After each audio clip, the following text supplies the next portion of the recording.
Hello everyone. Welcome to our story channel. If you enjoy adventures and mysteries, you're in the right place. Don't forget to subscribe and turn on notifications so you don't miss any episodes. Where are you watching from? Tell us in the comments. If you liked it, leave your like. Now, get ready for today's story. All of this because Arthur Blackwood had always been different from the other children in the sleepy town of Millbrook. While his peers were content with their video games and social media, Arthur's eyes were constantly drawn to the sky. He'd spend hours lying on his back in the meadow behind his house, watching clouds drift by and imagining what secrets they might hold. On this particular day, as the sun began its slow descent towards the horizon, painting the sky in hues of orange and pink, Arthur noticed something peculiar.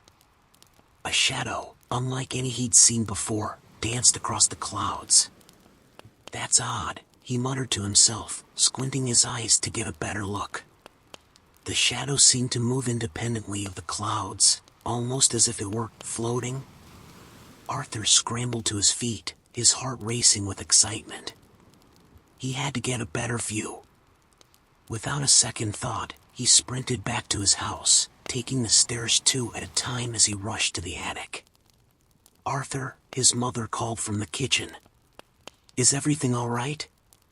"Fine, Mom," he shouted back, already rummaging through old boxes and dusty furniture. "Just looking for something."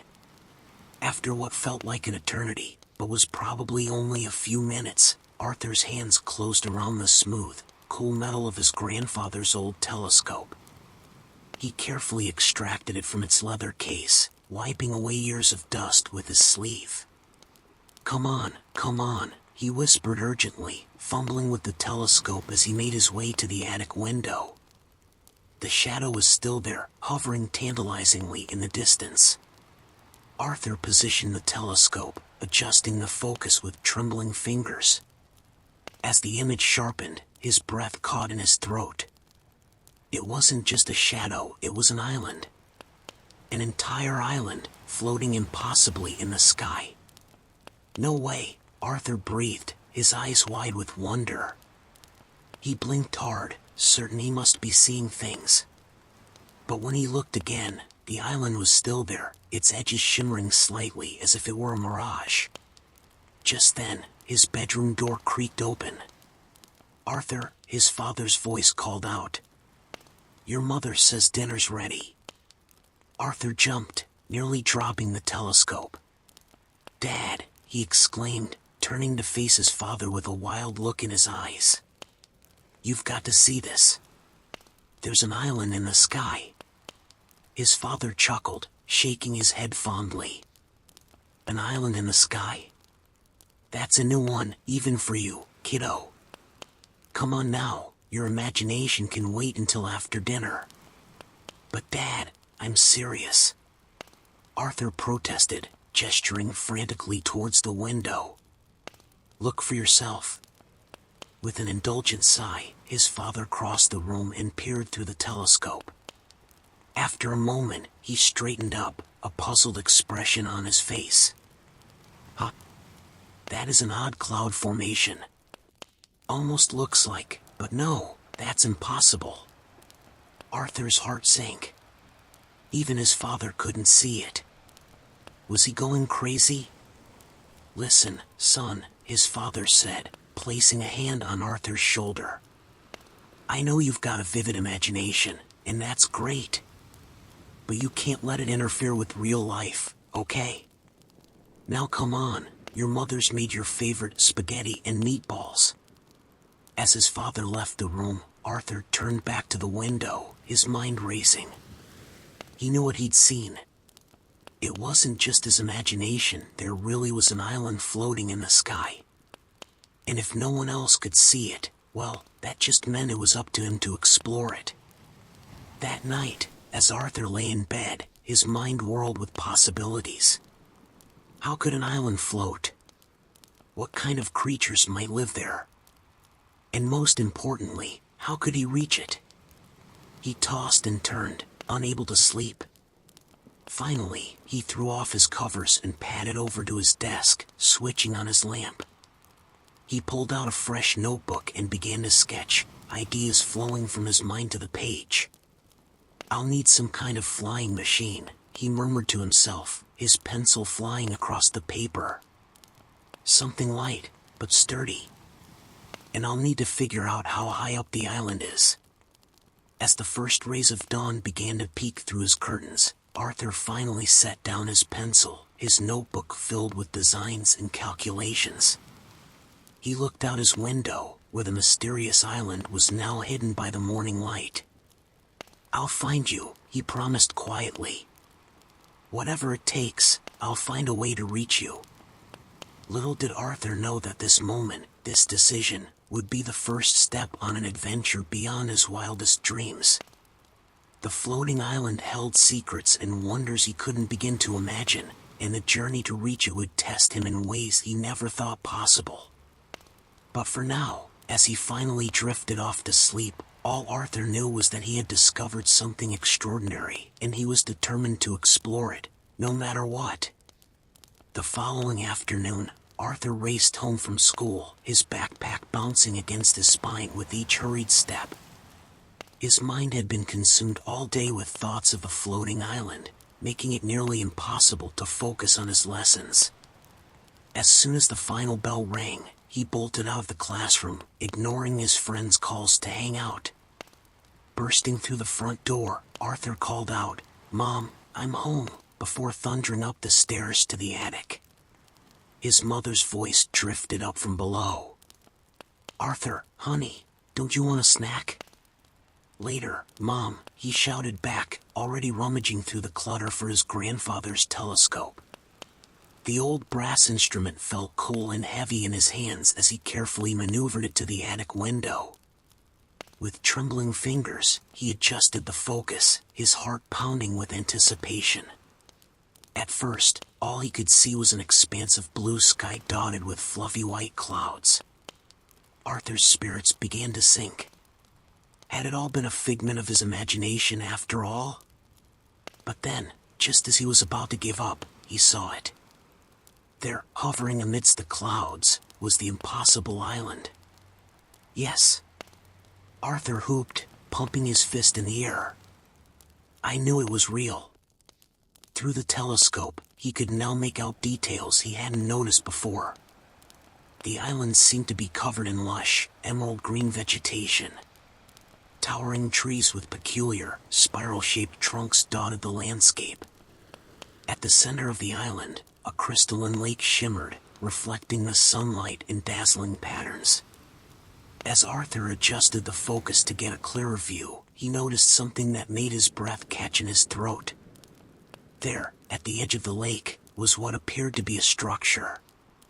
It was unlike any building he had ever seen, with it vision spires that seemed to defy gravity, shimmering as if made from some otherworldly material. "Arthur," his father's voice startled him, and he nearly dropped the telescope. "What are you doing up here, son?" Arthur turned to see his father standing in the attic doorway, a concerned look on his face. "Dad," Arthur exclaimed, his eyes shining with excitement. "I found it again. The floating island, it's real, and I can prove it." His father sighed, running a hand through his graying hair. "Arthur, we talked about this. It's the cloud formation, nothing more." "No, Dad, you don't understand," Arthur insisted, gesturing frantically towards the telescope. "Look for yourself. You really look this time." With a very nod, his father crossed the room and peered through the EPS.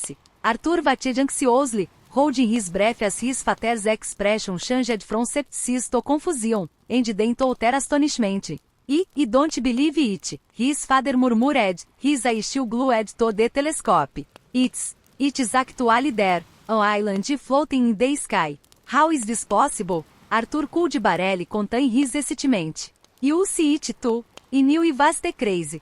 Dad, we have to explore it, we have to find a way to get up there." His father straightened up, his face pale. "Hold on, Arthur. This is beyond anything we've ever encountered. We need to think this through carefully." "But Dad," Arthur protested, "this could be the discovery of the century." Imagine what we might find up there. His father placed a hand on Arthur's shoulder, his expression torn between wonder and concern. You understand your excitement, some believe me do. But we can't dash rush into this. We need to approach this scientifically, methodically. Arthur's shoulders slumped. So, what do we do? His father stroked his chin thoughtfully. First we document everything. Take photographs through the telescope, make detailed sets. We need to gather as much information as we can from here before we even think about how to reach it. Arthur nodded eagerly, already reaching for his notebook. I can do that. I've already started some sets, actually. His father smiled, a glimmer of excitement breaking through his cautious demeanor.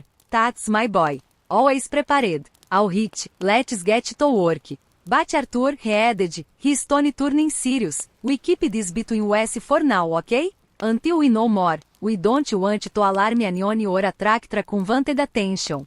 Got it, Dad, Arthur agreed, though his mind was already racing with plans and possibilities. As they began their documentation, Arthur could help but feel that this was just the beginning of something incredible.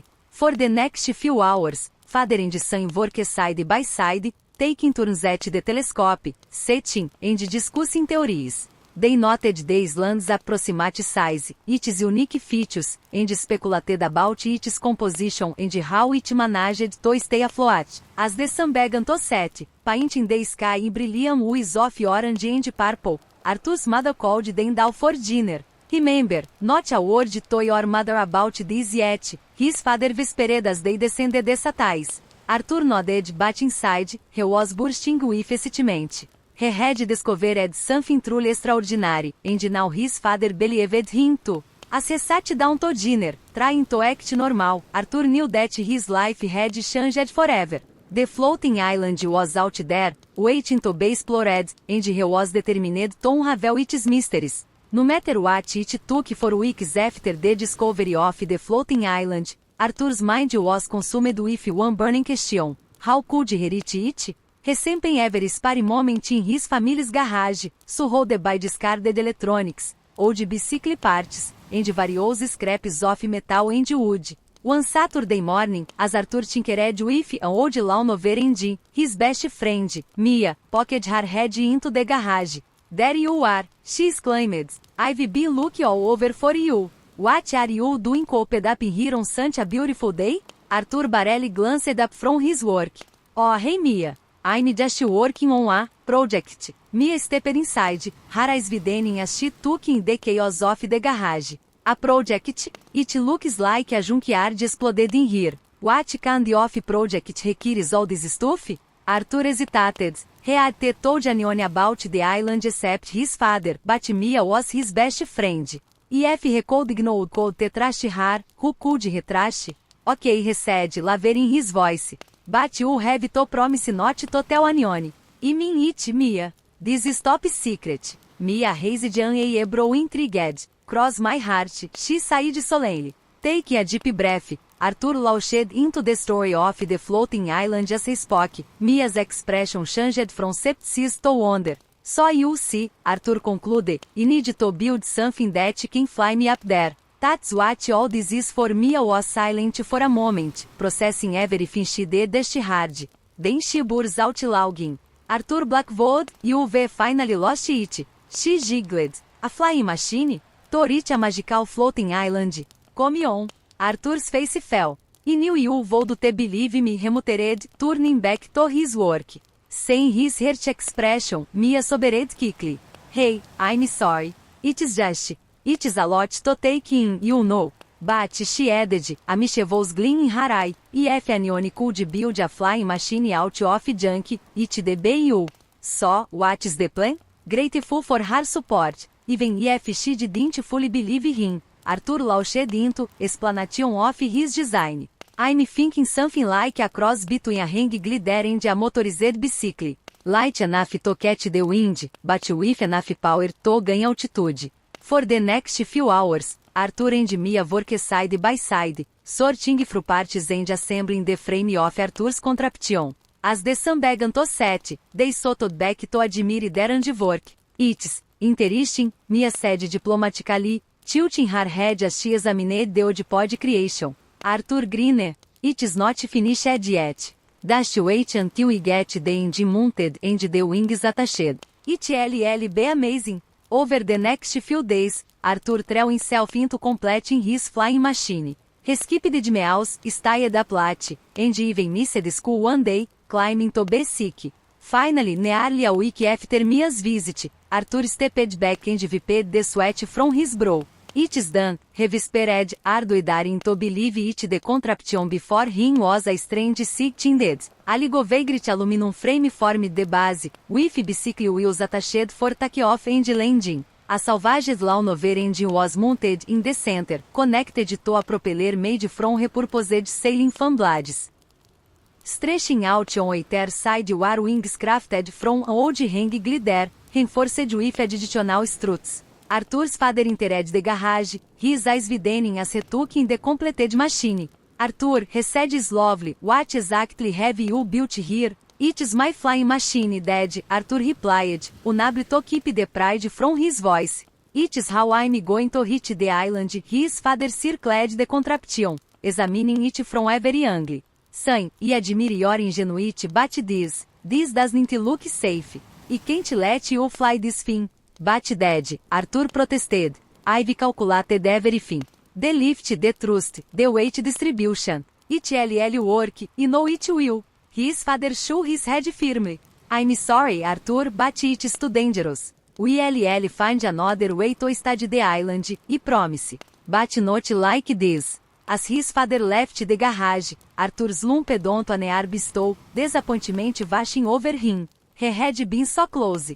But as he sat there, staring at his creation, a new determination took hold. He could not give up now, not when he was so close to his dream. That night, long after his parents had gone to bed, Arthur crept out to the garage. With trembling hands, he wheeled his flying machine out onto the street. I'm sorry, Dad, he whispered into the darkness. But I have to try. Arthur strapped himself into the seat, his heart pounding. He took a deep breath, started the engine, and began to pedal. The machine rattled and shook but slowly, it began to move down the street, picking up speed.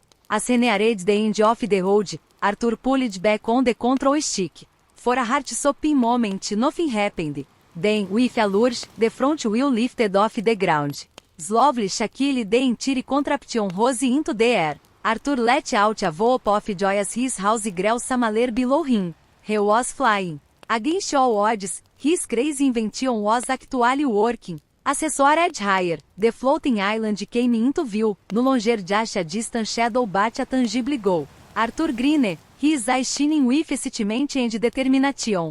His adventure was only just beginning, and he could not wait to see what mysteries the island held. Little did he know, as he ascended into the night sky, that the challenges ahead would test him in ways he could never have imagined. But for now, in this moment, Arthur was flying and anything seemed possible. As Arthur's makeshift flying machine climbed higher into the night sky, the cool air whipped around him, causing goosebumps to rise on his skin. The lights of his ometon grew smaller and smaller until they were nothing more than a fine glow far below. Above him, the stars seemed to shine brighter than ever before. This is amazing. Arthur shouted into the wind, his voice barely audible over the sputtering of the Slaunover engine. His heart raced with a mixture of excitement and fear as he guided his contraption towards the floating island as he ascended. Arthur began to notice strange occurrences. The first digit came when he glanced at the compass he had attached to the control panel. The needle was spinning wildly, unable to settle on a direction. What the Arthur muttered, tapping the compass with his finger. But the needle continued its frantic dance. Shrugging it off, Arthur focused on his trajectory. He estimated he was about to fly to the island when things got even stranger. The stars above him seemed to blur, stretching into long streaks of light. The moon, which had been a slender crescent when he took off, now appeared full and much larger than usual. Arthur shook his head, trying to clear his vision. Must be the altitude, he reasoned aloud. Or maybe I'm more tired than I thought. But as he continued to climb, the peculiarities only intensified. Arthur's vistates began to behave erratically, the hands moving in jerk, unpredictable patterns. Some teams they would spin rapido, other teams they would crawl along at agonizingly slow pace. Okay, this is getting weird, Arthur said, a note of unease creeping into his voice. Suddenly, a burst of static came from the old walkie-talkie he had attached to his belt as a safety measure. Arthur jumped, nearly losing control of his flying machine. Arthur? Arthur, are you there? It was his father's voice, distorted and fine but unmistakable. With shaking hands, Arthur unclipped the walkie-talkie and broke it to his mouth. Dad? How did you? Never mind that. His father interrupted, his voice urgent. Where are you? What are you thinking? Taking off in that contraption in the middle of the night? I'm sorry, Dad, Arthur replied, guilt washing over him. He had to try. I'm almost at the island now. You would believe the things I'm saying up here. Arthur, listen to me, his father said, his voice growing fainter. You need to turn back now. There's something about that island. It is affecting the laws of physics somehow. Time and space are behaving strangely around it. It is not safe. Arthur's brow roved in confusion. What do you mean? How do you know all this? But before his father could respond, the walkie-talkie emitted a high-pitched screech and went dead. Dead? Dead. Arthur called into the device, but there was no response. As he looked up from the walkie-talkie, Arthur gasped. The island was now clearly visible, much closer than he had realized. It had seemed to shimmer and warp, as if it was take solid. Arthur's flying machine began to shudder and shake as it entered what appeared to be some kind of energy field surrounding the island. The lawnmower engine sputtered and died, leaving Arthur in eerie silence. No, no, no! Arthur cried, frantically trying to restart the engine, but it was no use. He was now gliding, carried along by some unseen force towards the island as he drew closer. Arthur's perception of time seemed to warp. One moment, it felt like he was moving in slow motion, each second stretching out endlessly. The next, everything would speed up, the island rushing towards him at an alarming rate. Arthur's mind raced, trying to make sense of what was happening. His father's words echoed in his head. Time and space are behaving strangely around it. What have I gotten myself into? Arthur whispered, a mix of fear and awe washing over him. Just as he thought he was about to crash into the slant surface, everything around Arthur seemed to freeze. The air became thick, almost gelatinous. He felt as if he were moving through molasses, each movement requiring immense effort. Then, with a sudden jolt, time snapped back to normal. Arthur's flying machine broke through the strange barrier and entered the airspace above the island. The lawnmower engine roared back to life, startling Arthur. As he circled, looking for a place to land, Arthur tried to process everything that had just happened. The compass spinning, his watch malfunctioning, the strange distortions in time and space, it was all connected to the island somehow. This place, Arthur murmured in awe, it's not just floating. It's bending reality. As he guided his contraption towards a clearing in the lush, otherworldly vegetation, Arthur knew that his adventure was far from over. In fact, it was only just beginning. Whatever secrets this island held, whatever forces allowed it to defy the laws of physics, Arthur was determined to uncover them all. With a mixture of trepidation and excitement, he prepared for landing, ready to set foot on this impossible island and face whatever challenges lay ahead. Little did he know, the true wonders and dangers of the floating island were beyond anything he could have imagined. Arthur's makeshift flying machine touched down with a gentle thud on the soft, springy ground of the floating island. As the sputtering engine died down, an eerie silence enveloped him. For a moment, he sat motionless, his hands still gripping the controls tightly, his heart pounding in his chest. "I made it," he whispered, barely able to believe it himself. "I actually made it." Slowly, Arthur unstrapped himself and climbed out of his contraption. As his feet touched the ground, he felt an odd tingling sensation, as if a mild electric current was running through the earth itself. Looking around, Arthur found himself in a small clearing surrounded by the most extraordinary vegetation he had ever seen. The trees towered above him, their trunks spiraling upwards in impossible corkscrews. Their leaves shimmered with an iridescent glow, changing colors as they swayed in a breeze he couldn't feel. "This is incredible," Arthur breathed, his eyes wide with wonder. He took a tentative step forward, and the ground beneath his feet let out a soft, musical chime. Startled, Arthur jumped back, only to hear a different note ring out. Curiosity overtaking his caution, he began to walk, each step producing a new tone. It was as if the entire island was a giant musical instrument. "Hello?" Arthur called out, his voice echoing strangely in the alien landscape. "Is anyone here?" As if in response, a nearby bush rustled. Arthur froze, his heart racing. Slowly, a creature emerged from the foliage. It was unlike anything Arthur had ever seen before. About the size of a large cat, it had fur that seemed to be made of living crystal, refracting light in dazzling patterns. Its 6 legs moved with fluid grace, and its head sported a pair of long, spiraling antennae. The creature regarded Arthur with large, multifaceted eyes that sparkled like diamonds. Then, to Arthur's utter astonishment, it spoke. "A human child," it said, its voice a melodious trill. "How peculiar. It has been many cycles since one of your kind has visited our realm." Arthur's jaw dropped. You can talk," he stammered. The creature tilted its head, its antennae twitching. "Of course. All beings can communicate in their own way. Here, in this place where reality bends, understanding comes more easily." Still struggling to process everything, Arthur introduced himself. "I'm Arthur. I built a flying machine to reach this island. What is this place? And what are you?" The crystalline being shimmered, its colors shifting in what Arthur thought might be amusement. "This place has many names, young Arthur. Some call it the Nexus, others the crossroads of realities. As for me, you may call me ZYX. I am Illumina, one of the caretakers of this realm." Arthur's mind reeled with questions. But how is this possible? An entire island, floating in the sky, with its own ecosystems and intelligent life?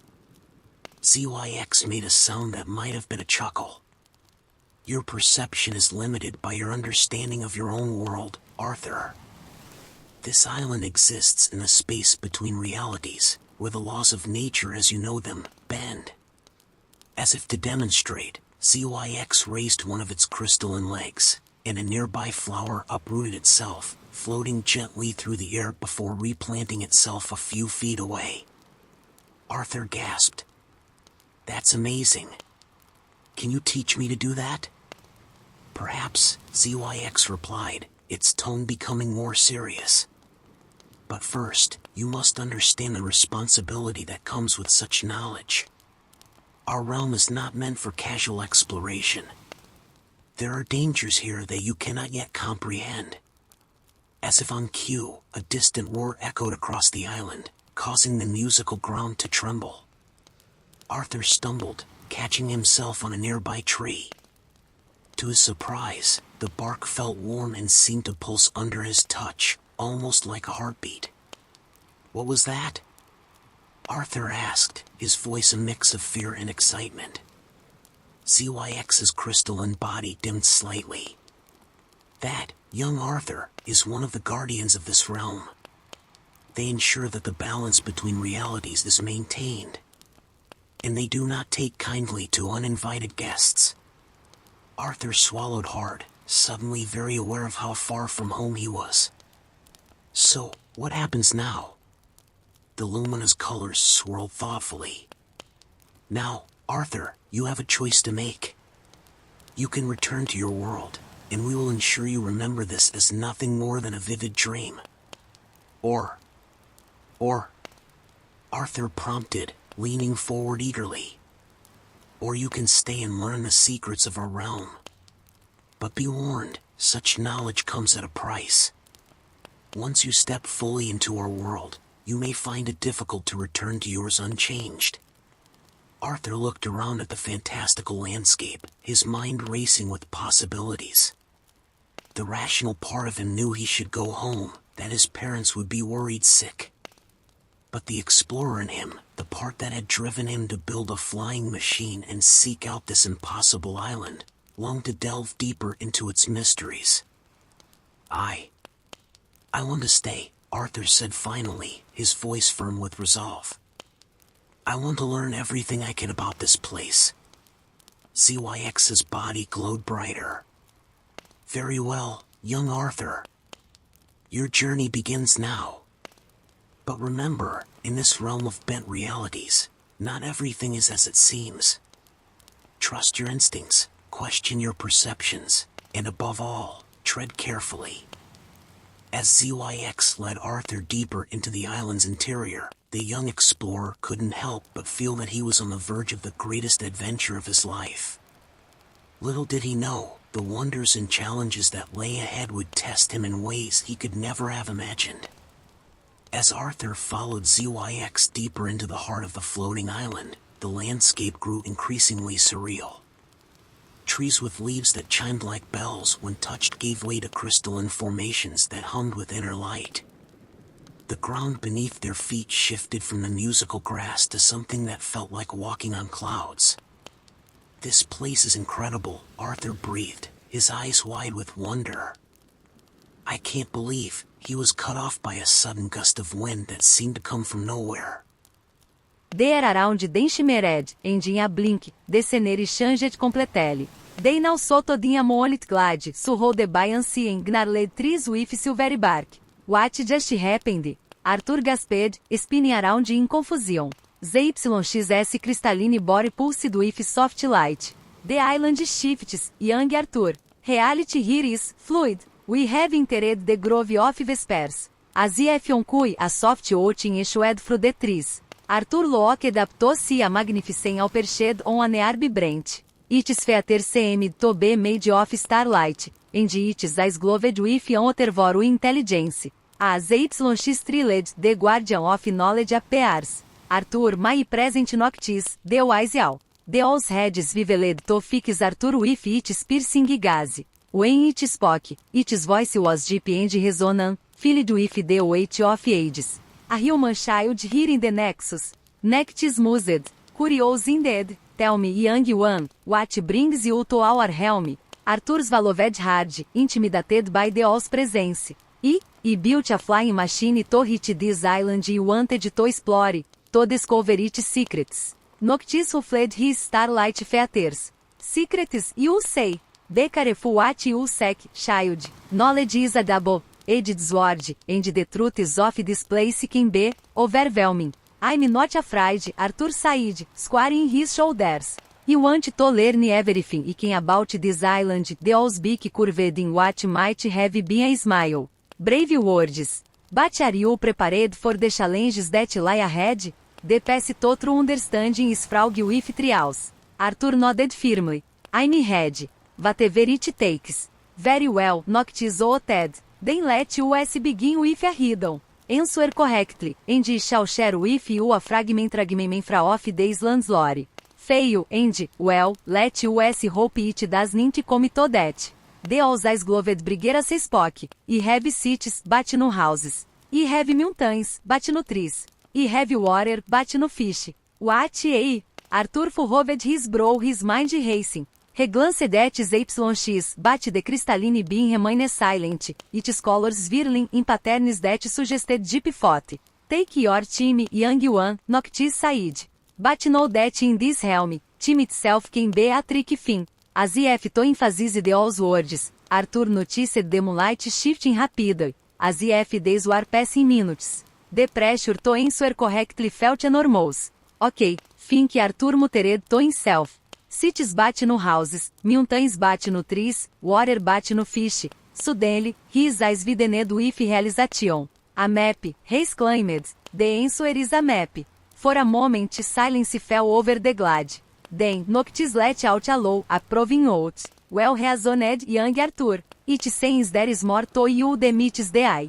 The owl spread his wings, and as he did, shimmering images appeared in the air around them. Arthur saw visions of the island's history, its creation in the space between realities, the rise of its fantastical ecosystem's, the arrival of beings from countless dimensions. The island you sees but the surface, Noctis explained. Bene lies a nexus of cosmic energies, a crossroads of realities. It is this power that allows the island to float, to bend the laws of nature as you understand them. Arthur's mind reeled with this new information. But why? What is the purpose of all this? Noctis fixed him with a penetrating stare. That, young one, is a question with many answers, none of them simple. Some say the island maintains the balance between worlds. Others believe it to be a testing ground for beings of great potential. The owl's voice took on a more serious tone. But know this, Arthur, there are those who seek to harness the island's power for their own ends. Dark forces that would unravel the very fabric of reality if given the chance. Arthur felt a chill run down his spine. Is that why there are guardians?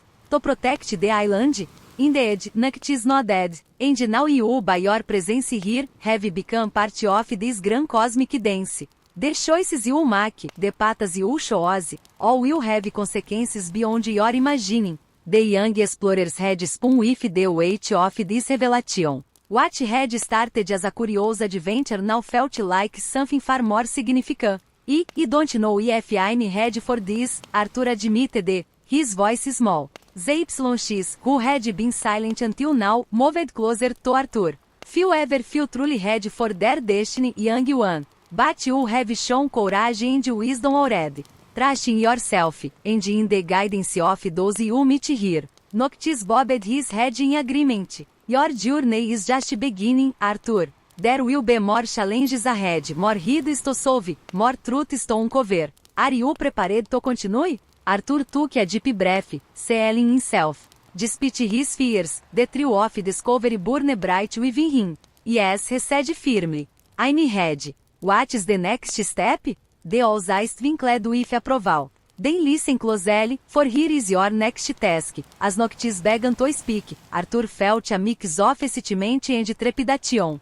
He knew that whatever lay ahead would test him in ways he never imagined. But with its challenge overcome, its secret uncovered, he was one step closer to unraveling the mysteries of the floating island, and perhaps, in the process, discovering his own hidden potential. Noctis eyes gleamed with an otherworldly light as he addressed Arthur. Young explorer, to truly understand the secrets of this island, you must face 3 trials. It will test not just your intellect, but your courage, compassion, and character. Arthur nodded, a mix of excitement and apprehension coursing through him. I'm ready, he said, his voice only slightly wavering. What are these trials? The wise owl ruffled his starlight feathers. The first trial awaits you in the whispering woods, where reality shifts like sand in the wind. There, you must navigate an ever-changing maze, guided only by the voices of the trees. The second trial, Noctis continued, lies deep within the Shone caverns. In those dark depths, you will face your own doubts and fears giving form trust will be your light in the darkness. Arthur swallowed hard but nodded for the owl to continue. The final trial, Noctis said, his voice growing solemn, awaits at the very peak of the island, in the celestial spirit. There, you will face the guardian of balance, a being as old as the island itself. What form that trial takes, even he cannot say. ZYX, who had been quietly observing, now spoke up. These trials are not to be taken lightly, young Arthur. Many have tried, and many have failed. Are you certain you wish to proceed? Arthur took a deep breath, squaring his shoulders. I've come this far. I can't turn back now. But, what happens if I fail? Noctis and ZYX exchanged a glance that sent a chill down Arthur's spine. Those who fail the trials, Noctis said slowly, become part of the island itself. Their essence joins with the cosmic energies that sustain this realm. It is not death, as you understand it, but a transformation. That sounds Permanent, Arthur said, his voice small. ZYX moved closer, its crystalline body pulsing with gentle light. It is. But Arthur, you must understand these trials are not merely tests of skill or knowledge. They are a journey of self-discovery. Each challenge you face will reveal more about yourself, your strengths, and your hidden potential. Arthur nodded, trying to process this information. So, how do I prepare? Is there anything I need to bring with me? Noctis let out a soft hoot that might have been a chuckle. The only things you need, young one, are already within you. Your curiosity, your courage, and your compassion will be your greatest tools. But, the owl added, his tone becoming serious, there is one more thing you should know. Throughout your journey, you will encounter objects that may seem insignificant: a leaf with peculiar markings, a stone that glows faintly, a feather that whispers in the wind. Pay attention to these, Arthur. Collect them if you can. They may prove crucial in ways you cannot yet foresee. Arthur's mind was reeling with all this information. How will I know which objects to collect? ZYX's colors swirled in what Arthur was beginning to recognize as amusement. Trust your instincts, young one. In this realm, intuition often speaks louder than logic. Okay, Arthur said, taking a deep breath. I think I understand. When do the trials begin? Noctis spread his wings, and the moonlit glade around them began to shimmer and fade. They begin now, Arthur. The path to the Whispering Woods lies before you. Remember, the trees will guide you if you know how to listen. As the owl spoke, the scenery shifted once more. Arthur found himself standing at the edge of a dense forest. The trees here were unlike any he had ever seen, their bark smooth and iridescent, their leaves seeming to whisper even in the absence of wind. This is where I must leave you, ZYX said, its voice tinged with what might have been concern. But know that you do not walk alone, Arthur. The island itself watches over you now. Arthur turned to thank his crystalline guide, but ZYX had already vanished. He was alone at the threshold of the Whispering Woods, the first trial looming before him. Taking a deep breath, Arthur squared his shoulders and took his first step into the forest.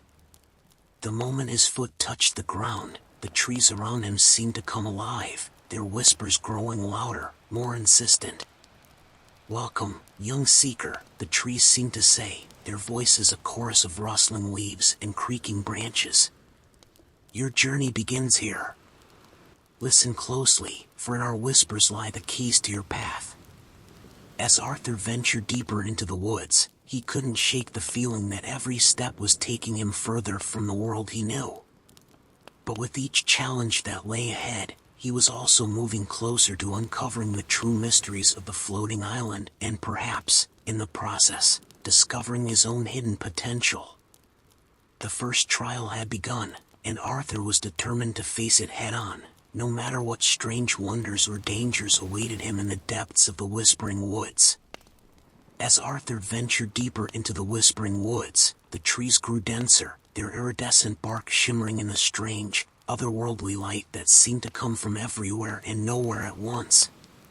The whispers of the forest grew louder, a cacophony of voices that seemed to be speaking in 1,000 different languages all at once. Suddenly, the path before him split into 3 distinct routes. Arthur hesitated, unsure which way to go. Hello, he called out, his voice trembling slightly. Can anyone help me? As if in response, the nearby tree's branches swayed, despite the lack of wind. A voice, soft as rustling leaves, spoke directly into Arthur's mind. Young seeker, to find your way, you must first lose yourself. The path you seek is not always the one you see. Arthur furrowed his brow, trying to decipher the cryptic message. But how can I find my way if I'm lost? Another tree, this one with bark that sparkled like diamonds, seemed to answer. In this maze, young one, Your eyes will deceive you. Trust not what you see, but what you feel. Taking a deep breath, Arthur closed his eyes and tried to focus on his other senses.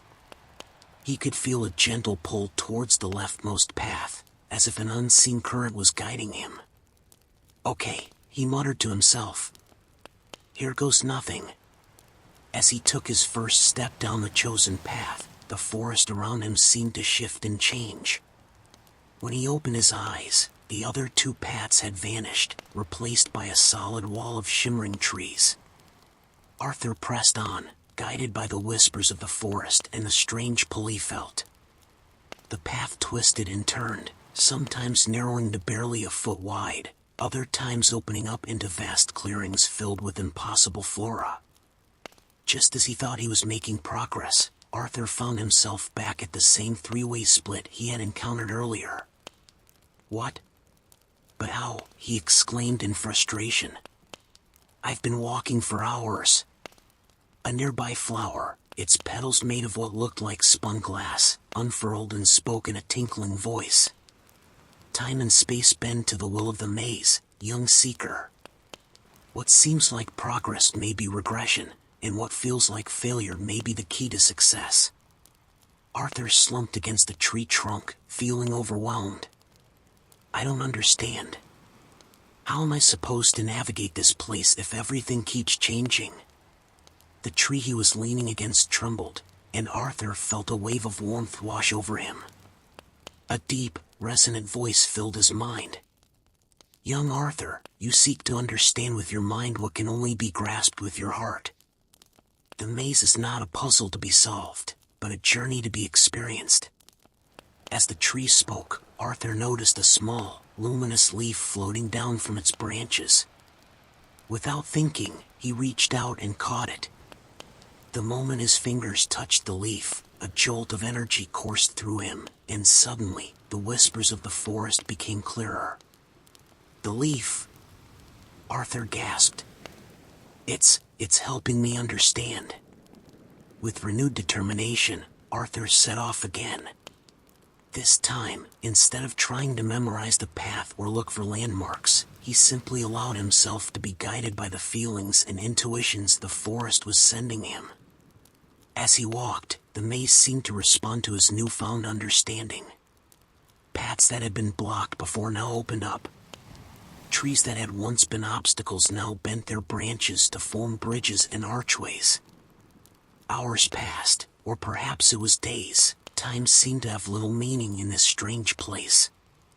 Arthur encountered countless wonders, flowers that sang melodies and colors, streams that flowed upwards, and creatures that seemed to be made of living light. Finally, just as Arthur felt he couldn't take another step, the dense forest opened up into a vast clearing. In the center stood an ancient tree, larger than any Arthur had ever seen. Its trunk was etched with glowing symbols, and its branches reached up to touch the very sky. As Arthur approached, the tree's bark split open, revealing a shimmering portal. You have done well, young seeker, the tree's voice boomed, shaking the very ground. You have learned to listen not just with your ears, but with your heart and soul. The first trial is complete. Arthur's eyes widened in disbelief. I did it. I solved the maze. The tree's leaves rustled in what might have been laughter. Solved? No, young Arthur. You did not solve the maze, you understood it. And in doing so, you have begun to understand yourself. As Arthur stepped towards the portal, he realized that he felt different. The confusion and fear that had plagued him at the beginning of the trial had been replaced by a sense of calm certainty. Thank you, he said to the forest around him, for everything you've taught me. The whispers of the woods rose in a chorus of farewell as Arthur stepped through the portal, ready to face whatever challenge awaited him next. The luminous leaf he had collected pulsed gently in his pocket, a reminder of the wisdom he had gained and the magic that now flowed through him. Little did Arthur know, the trials ahead would test this newfound understanding in ways he could never have imagined. But for now, he moved forward with confidence, one step closer to unraveling the mysteries of the floating island. As Arthur stepped through the shimmering portal, he found himself in a tranquil glade, bathed in soft, ethereal light. The air hummed with a gentle energy, and Arthur could feel the luminous leaf in his pocket pulsing in rhythm with it. "Well done, young seeker," a familiar voice hooted. Arthur turned to see Noctis perched on a nearby branch, his starlight feathers glowing softly. "Noctis!" Arthur exclaimed, relief washing over him. "I made it through the maze." The wise owl nodded approvingly. "Indeed you have. But your journey is far from over. Tell me, what did you learn in the Whispering Woods?" Arthur thought for a moment, recalling his experiences. "I learned to trust my instincts, to listen with more than just my ears. And I found this leaf," he added, pulling out the luminous object. Noctis's eyes gleamed with interest. "Ah, you've begun to collect the tokens of the island. Good. Now, young Arthur, are you ready to discover what else you've gained from your trial?"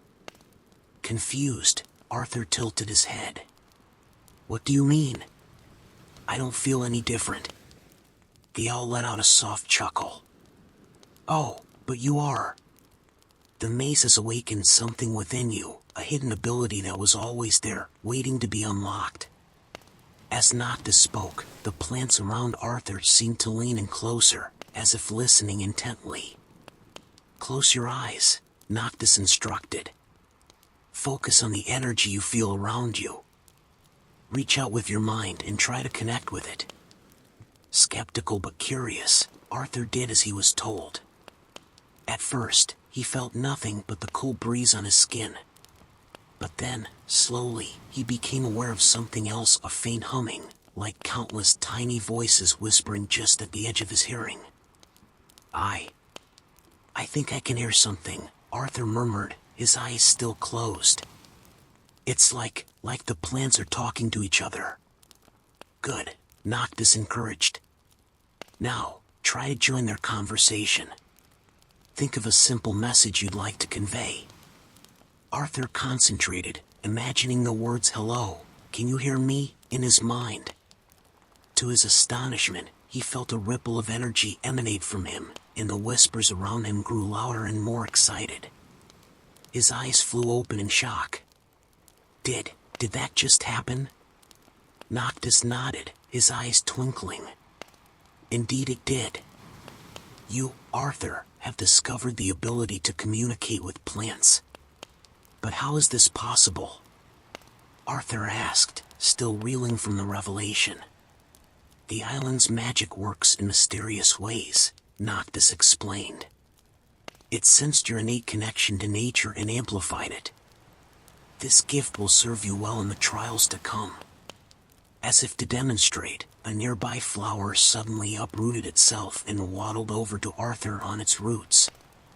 Its petals unfurled, revealing a small, glowing seed. "The blossom of insight offers you a gift, young speaker," the flower's voice chimed in Arthur's mind. "Take this seed. It may prove useful in your journey." Amazed, Arthur gently took the seed, feeling it pulse with energy similar to the leaf. "Thank you," he said aloud, then tried projecting his gratitude mentally. The flower bobbed happily in response before returning to its original spot. "This is incredible," Arthur breathed, looking around at the plants with new eyes. "But how do I control it? And why did the island choose to give me this specific ability?" Noctis ruffled his feathers thoughtfully.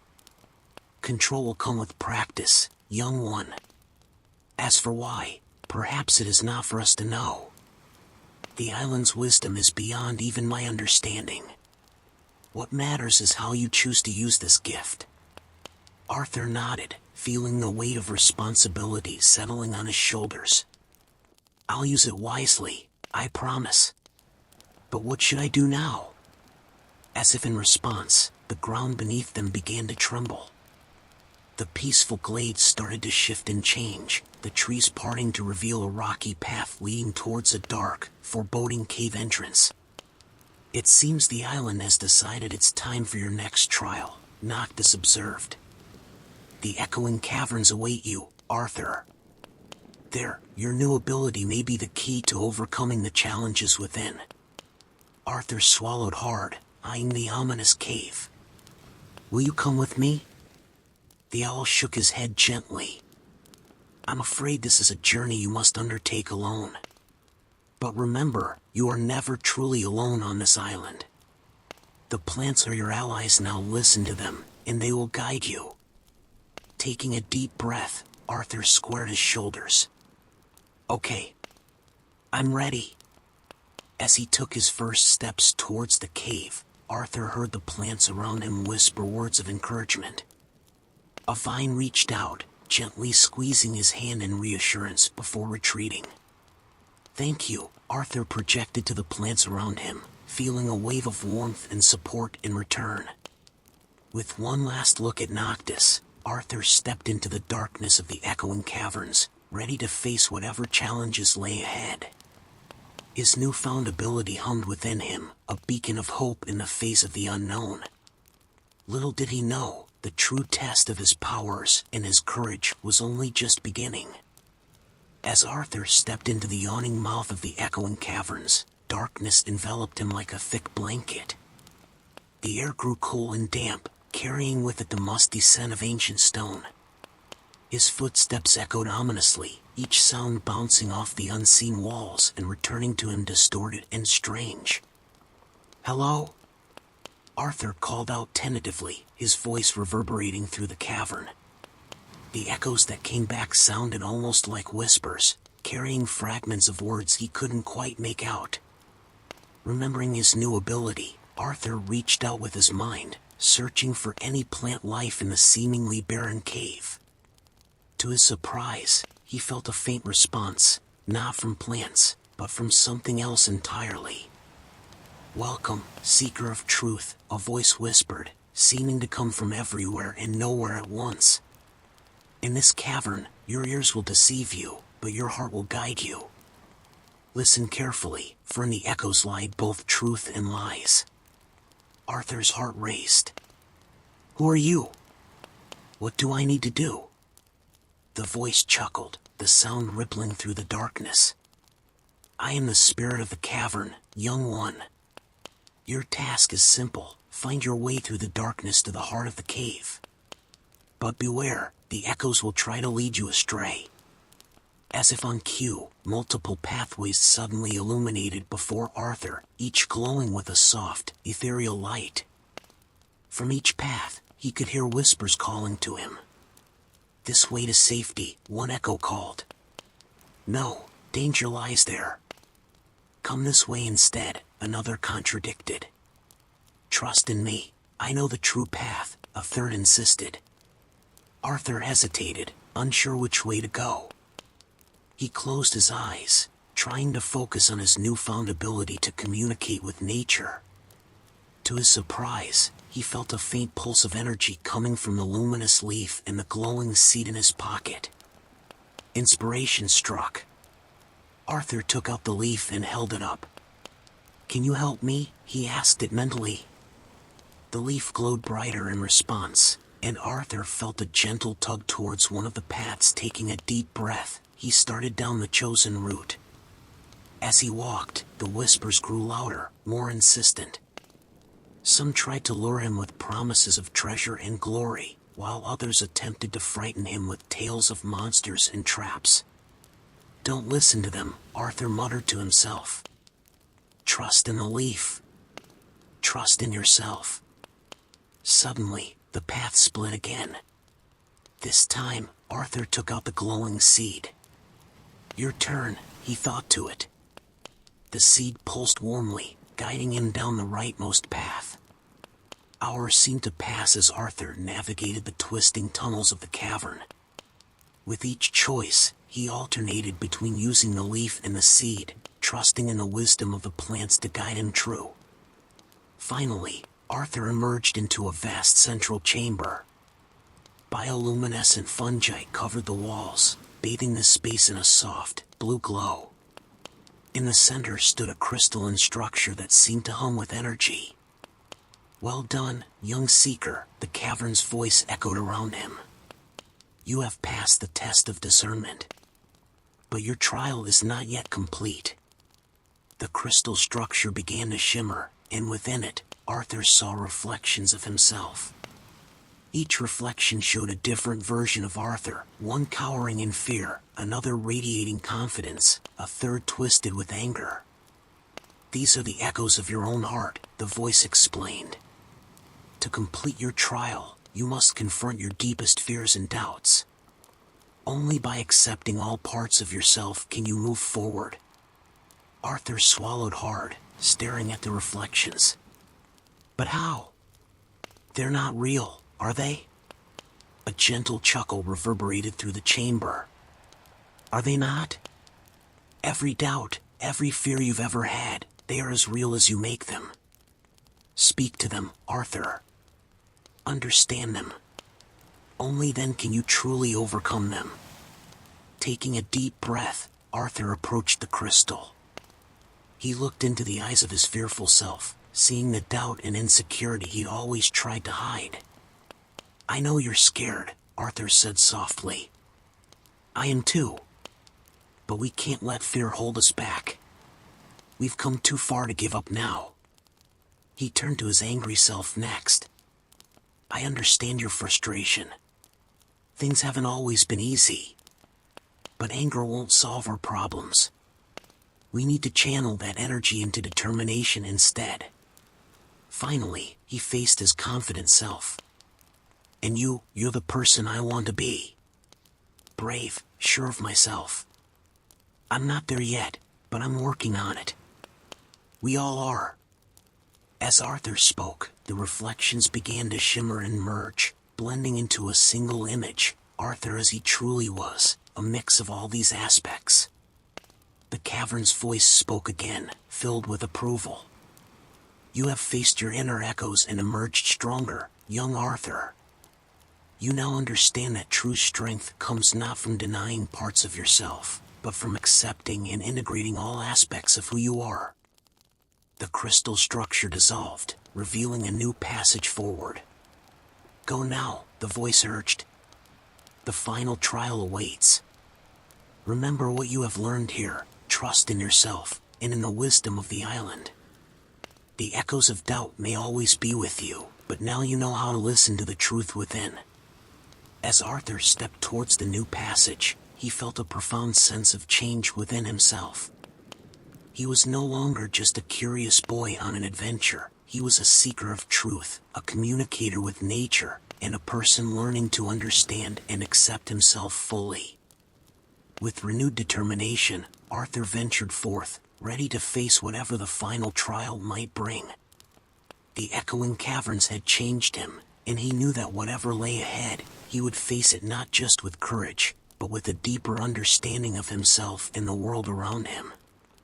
As Arthur emerged from the echoing caverns, he found himself at the base of an impossibly tall tower that seemed to stretch endlessly into the sky. Its surface shimmered with an iridescent glow, reflecting the colors of 1,000 sunsets. This, he realized, must be the celestial spire. "Wow," Arthur breathed, craning his neck to look up at the towering structure. "I've never seen anything like it." A gentle breeze rustled around him, carrying a familiar voice. "Few have, young seeker," Noctis said, gliding down to perch on a nearby rock. "You have done well to make it this far. But your greatest challenge yet awaits you at the top of the spire." Arthur nodded, a mix of excitement and trepidation coursing through him. "The guardian of balance, right? What exactly am I supposed to do?" Noctis ruffled his starlight feathers. "That, I'm afraid, is something you must discover for yourself. The nature of the final trial is different for each seeker. It will test you in ways you cannot predict."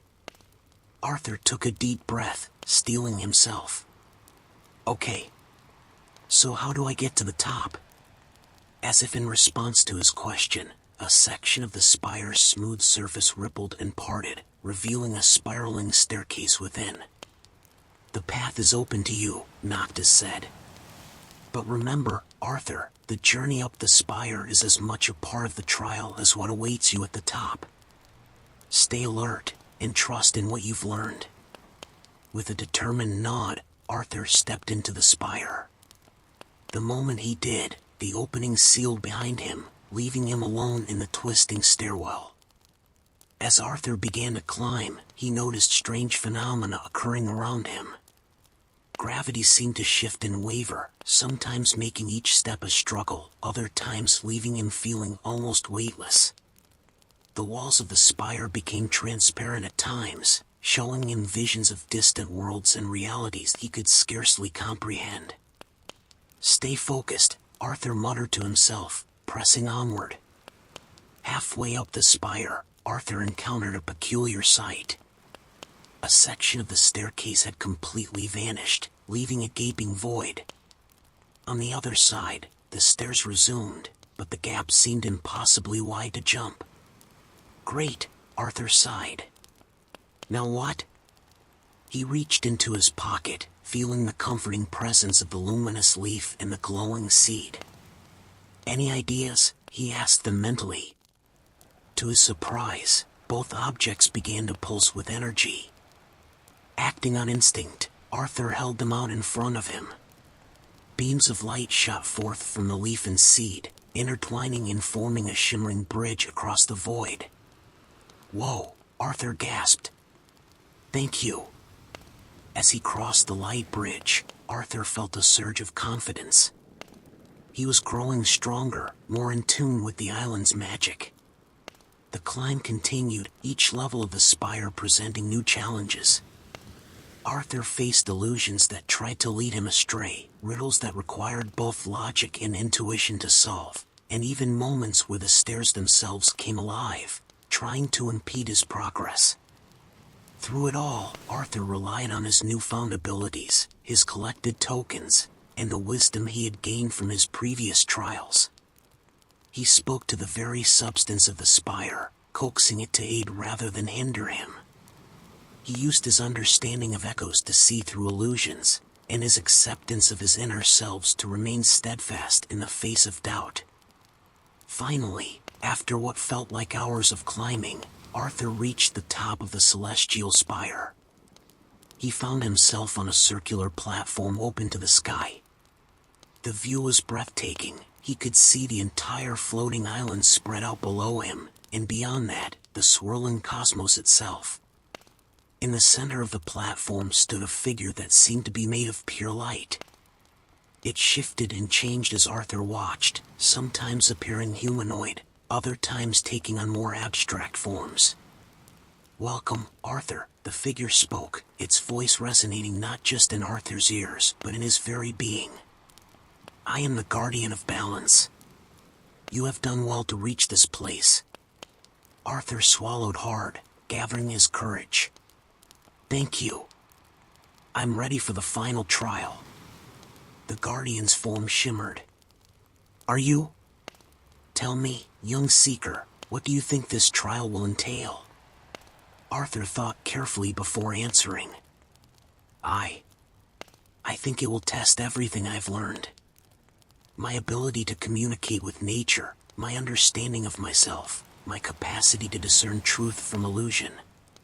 But more than that, I think it will test my understanding of balance itself." The guardian's light pulsed approvingly.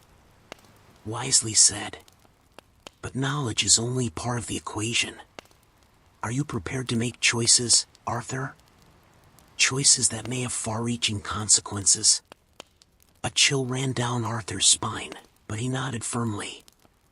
"I am. Whatever the challenge, I'll face it." "Very well," the guardian said. Its form expanded, enveloping the entire platform in brilliant light. "Then let the final trial begin."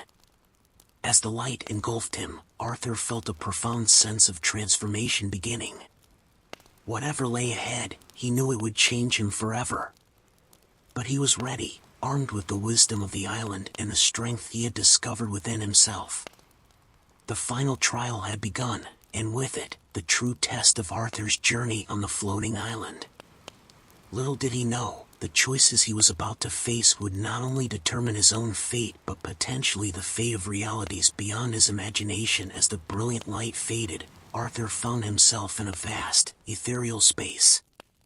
The platform of the celestial spire had vanished, replaced by what seemed to be a swirling vortex of stars and nebulae. The guardian of balance stood before him, its form constantly shifting between various celestial bodies. "Arthur," the guardian's voice resonated through the cosmic expanse, "your final trial begins now. You must face a challenge that will test not only your wisdom and courage but your understanding of balance itself." Arthur nodded, his heart racing with anticipation. "I'm ready. What must I do?" The guardian waved its hand, and 3 shimmering orbs appeared, hovering in the space between them. Each orb contained a swirling miniature world, teeming with life and energy. "These are 3 realities," the guardian explained. "Each is facing a crisis that threatens to destroy it. You must choose one to save." Arthur's eyes widened. "Only one? But what about the others?" "That is the nature of balance, young seeker," the guardian replied solemnly. "Sometimes, to maintain the greater equilibrium, sacrifices must be made.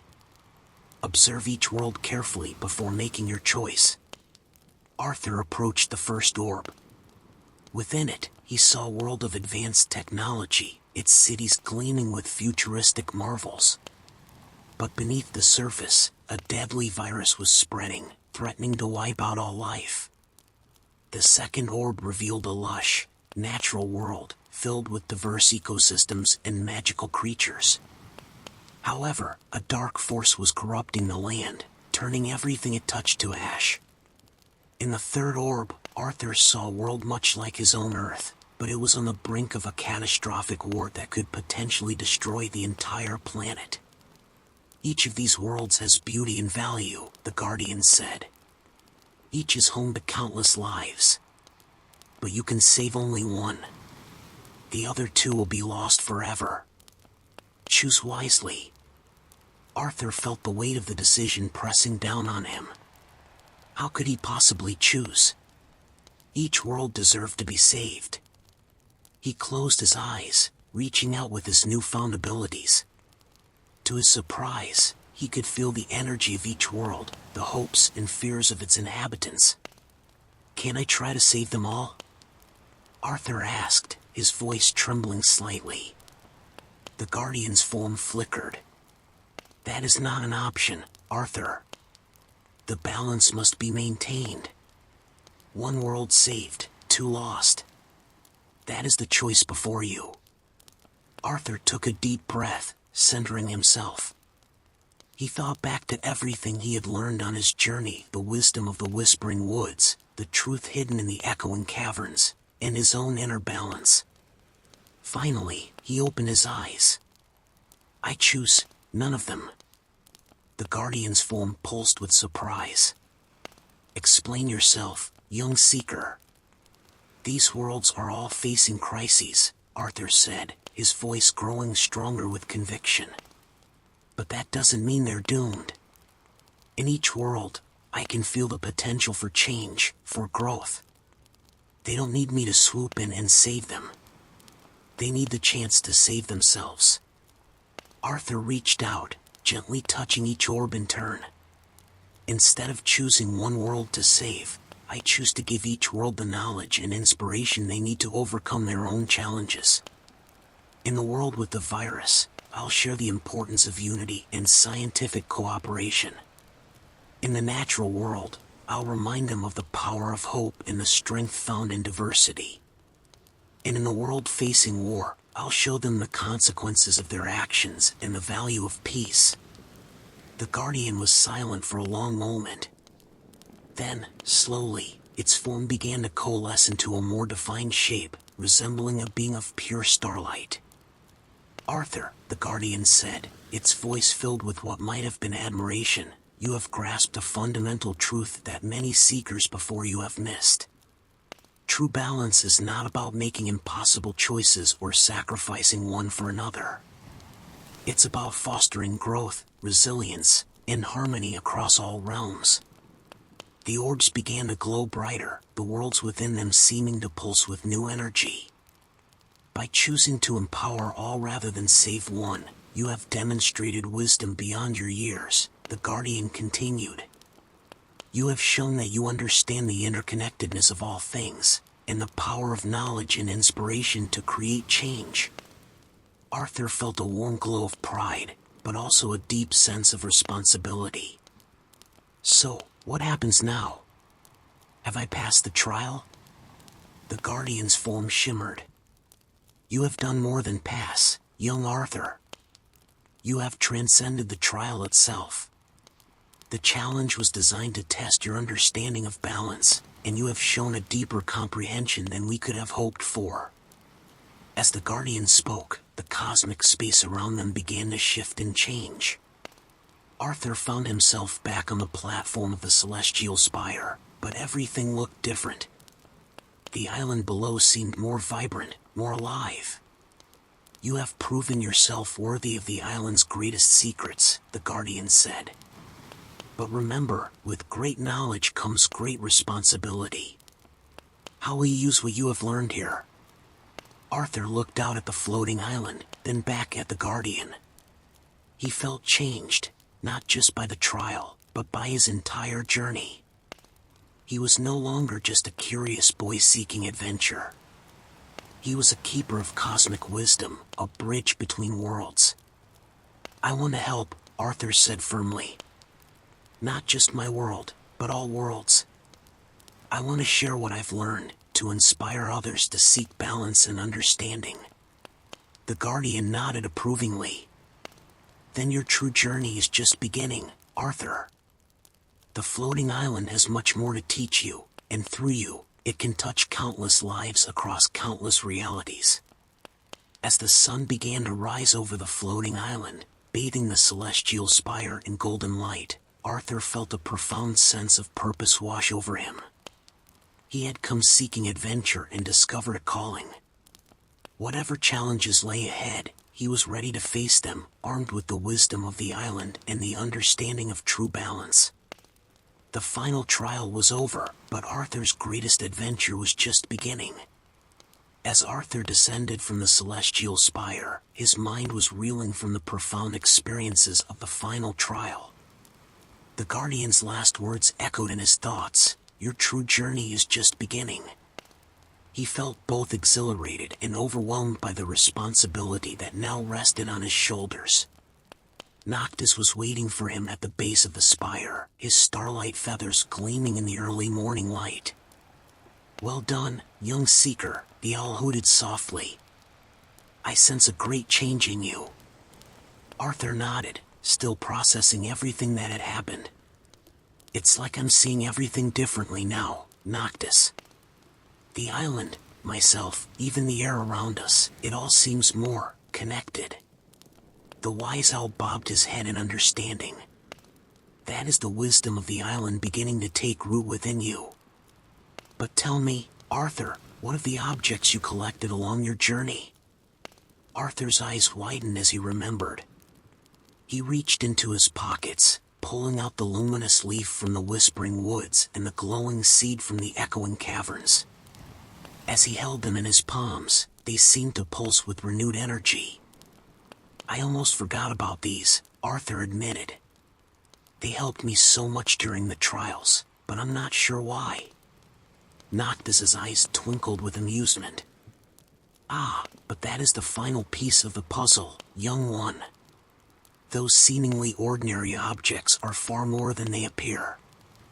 They are keys to unlocking the island's deepest magics." As if on cue, the leaf and seed began to glow brighter, lifting gently from Arthur's hands to hover in the air before him. They were joined by other objects, a feather that materialized from thin air, a small stone that rose from the ground, and a drop of water that coalesced from the morning dew. "What's happening?" Arthur gasped, watching in awe as the objects began to orbit around each other. Noctis spread his wings. The island is revealing its final secret to you, Arthur. These 5 elements, leaf, seed, feather, stone, and water, represent the fundamental forces that shape not just this realm, but all realms. As the owl spoke, each object began to transform. The leaf became a swirling vortex of wind, the seed sprouted into a miniature tree, the feather burst into flame, the stone crumbled and reformed continuously, and the water droplet expanded into a sphere of churning waves. Air, earth, fire, water, and spirit, Noctis explained. The building blocks of reality itself. By collecting these tokens throughout your journey, you've proven your worthiness to wield their power. Arthur's mind raced with the implications. But how? I didn't even know I was collecting them for a reason. A chuckle emanated from the air around them, and the Guardian of Balance materialized, its form shimmering like stardust. That, young Arthur, was part of the test. True wisdom often comes from actions taken without full understanding. You gathered these tokens not because you were told to, but because your instincts, your connection to the island, guided you to do so. The Guardian waved its hand, and the elemental objects merged into a single, pulsing orb of energy. This is the quintessence, the concentrated essence of the island's power. With it, you can shape reality itself, bridge gaps between worlds, and bring balance where there is chaos. Arthur stared at the orb, feeling both awed and slightly frightened by its power. But why me? Why am I being given this responsibility? Noctis fluttered to Arthur's shoulder. Because you have shown wisdom beyond your years, compassion for all living things, and a deep understanding of balance. You didn't seek power for its own sake, but for the ability to help others. The Guardian nodded in agreement. The quintessence is not a weapon or a tool for personal gain. It is a responsibility, a means to foster harmony across the multiverse. Do you accept this charge, Arthur? Arthur took a deep breath, looking from Noctis to the Guardian, then back to the glowing orb. He thought of his journey, of the wonders he'd seen and the challenges he'd overcome. He thought of the 3 worlds he'd glimpsed in his final trial, and countless others that might need help. Finally, he nodded, his voice firm with resolve. I accept. I don't know if I'm ready, but I'll do my best to use this power wisely, to help where I can and maintain the balance you've taught me about. As Arthur spoke, the orb of quintessence floated towards him, merging with his very being. He felt a surge of energy course through him, his senses expanding to encompass not just the island, but countless realities beyond. The Guardian's form began to fade. Remember, Arthur, with great power comes great responsibility. The challenges ahead may be greater than any you've faced, but you do not face them alone. The wisdom of the island, and the friends you've made here, will always be with you. As the Guardian disappeared, Noctis hooted softly. So, young Seeker, or should I say, young Guardian, where will your journey take you next? Arthur looked out over the floating island, feeling the pulse of the quintessence within him and the infinite possibilities that now lay before him. With a smile of determination, he replied, wherever we're needed, Noctis. This is just the beginning. And with that, Arthur took his first step into a larger world, ready to face whatever adventures and responsibilities awaited him as the newly appointed Guardian of Balance across the multiverse. As Arthur stood atop the celestial spire, the quintessence pulsing within him, he felt a sudden shift in the air. The world around him began to blur and shimmer, like heat waves rising from hot pavement. What's happening? He asked, alarmed.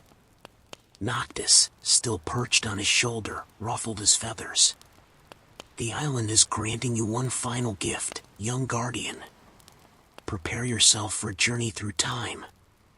Before Arthur could respond, the world around him dissolved completely. He found himself floating in a void, surrounded by swirling mists of memory. Suddenly, a figure materialized before him, a woman dressed in explorer's gear from what looked like the early 20th century. "Hello?" Arthur called out tentatively. The woman turned, her eyes widening in surprise. "Another seeker? After all this time?" Her voice sounded distant, as if coming from across a great divide. "I'm Arthur," he introduced himself. "Who are you?"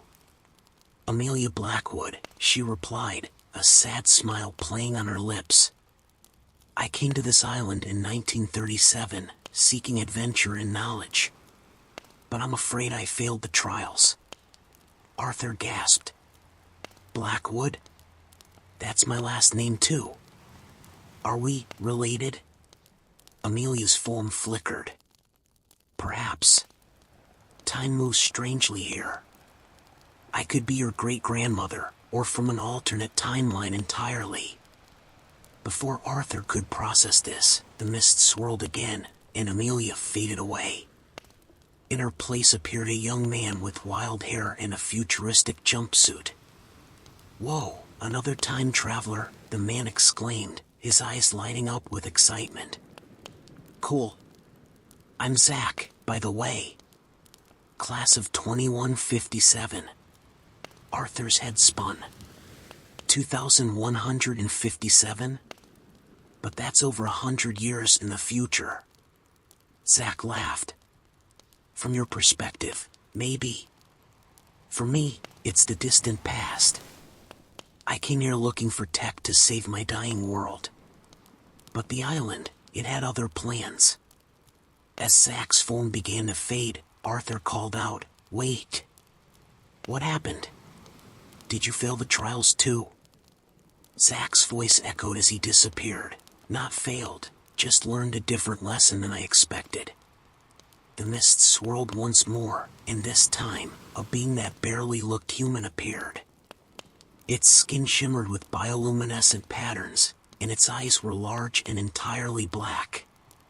"Greetings, temporal anomaly," the being said, its voice resonating directly in Arthur's mind.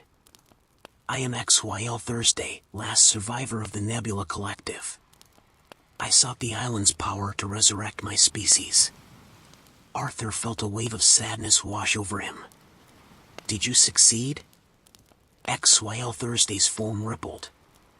"Not in the way I had hoped. The island taught me that true immortality lies not in physical form, but in the legacy we leave behind." As XYL Thursday faded, more figures began to appear and disappear in rapid succession. Explorers from every era, every possible future, and even alternate realities. Each had come to the island seeking something, and each had been transformed by their experience. Finally, the visions slowed, and Arthur found himself face to face with a mirror image of himself, but older, wiser, with streaks of gray in his hair and lines of experience etched on his face. "Hello, Arthur," his older self said with a gentle smile. Arthur stared in disbelief. "Are you me?" The older Arthur nodded. "One possible version of you, yes. I've come back to give you a warning and some advice." "What warning?" Arthur asked, his heart racing. His older self's expression grew serious. "The power you now hold, the quintessence, it's greater than you can imagine. It will be tempting to use it to solve every problem, to right every wrong. But remember, balance isn't about perfection. It's about harmony, even in imperfection." Arthur nodded slowly, trying to absorb this wisdom. "And the advice?" The older Arthur's eyes twinkled. "Trust your heart, but also your head. The challenges ahead will test not just your power, but your judgment. And most importantly, never forget where you came from. Your experiences on this island, the lessons you've learned, they're just as important as the power you've gained." As the older Arthur began to fade, the younger one called out, "Wait. Will I succeed? Will I make a difference?" His older self's voice echoed as he disappeared, "That, my young friend, is up to you. Every choice you make from here on out will shape not just your future, but the future of countless realities. Choose wisely." With a sudden jolt, Arthur found himself back on the celestial spire, the visions fading like a half-remembered dream. Noctis hooted softly, "What did you see, young guardian?" Arthur took a deep breath, his mind reeling from the experience. "I saw possibilities. Paths not taken, lessons learned the hard way. And I think I understand now, Noctis. The island, the trials, the quintessence, they're not about gaining power. They're about understanding the responsibility that comes with it." Noctis bobbed his head approvingly. "You've taken your first step into a larger universe, Arthur. The question now is, where will your journey take you next?" Arthur looked out over the floating island, feeling the weight of the quintessence within him and the infinite possibilities that stretched out before him. With a mix of determination and humility, he replied, "Wherever I'm needed, Noctis. And I promise to remember every lesson this island has taught me along the way." As the sun rose higher in the sky, Arthur knew that his greatest adventure was just beginning. The visions of past explorers had shown him the potential for both triumph and tragedy. It would be up to him to navigate the challenges ahead, armed with the wisdom of the island and the understanding that true balance comes not from power alone, but from how that power is used. As the sun climbed higher in the sky, Arthur stood at the edge of the floating island, gazing out at the world below. The quintessence hummed within him, a constant reminder of the incredible journey he had undertaken and the responsibility he now carried. Noctis fluttered down to perch on a nearby rock. "Are you ready to return, young guardian?" Arthur took a deep breath, his mind swirling with memories of his adventures and the visions of past explorers. "I'm not sure, Noctis. It feels like I've been here for an eternity, but also just a moment." "How long has it really been?" The wise owl tilted his head. "Time moves differently here, Arthur. In the world below, only a day has passed since you first arrived on the island." "Just a day?" Arthur exclaimed, his eyes wide with disbelief. "But how is that possible?" Noctis chuckled softly. "The island exists in a fold of reality, young one. It allows seekers like yourself to undergo profound journeys without being absent from your world for too long." Arthur nodded slowly, processing this information. "I suppose that's for the best. I can't imagine trying to explain a month-long disappearance to my parents." As if on cue, a shimmering portal appeared before them, showing a glimpse of the beach where Arthur had first encountered the mysterious mist that led him to the island. "The way home is open to you now," Noctis said solemnly. "But remember, Arthur, this is not an ending. It's a new beginning." Arthur turned to his feathered friend, feeling a lump form in his throat. "Will I ever see you again, Noctis? Or the island?" The owl's eyes twinkled with warmth. "The island is now a part of you, Arthur. And I, as its guardian, will always be with you in spirit. But yes, there may come times when you need to return physically. The quintessence will guide you when those moments arise." Suddenly, a familiar voice echoed around them. "Indeed it will, young guardian." The guardian of balance materialized, its form shimmering like stardust. "Guardian," Arthur said, bowing his head slightly. I'm not sure I'm ready for this responsibility."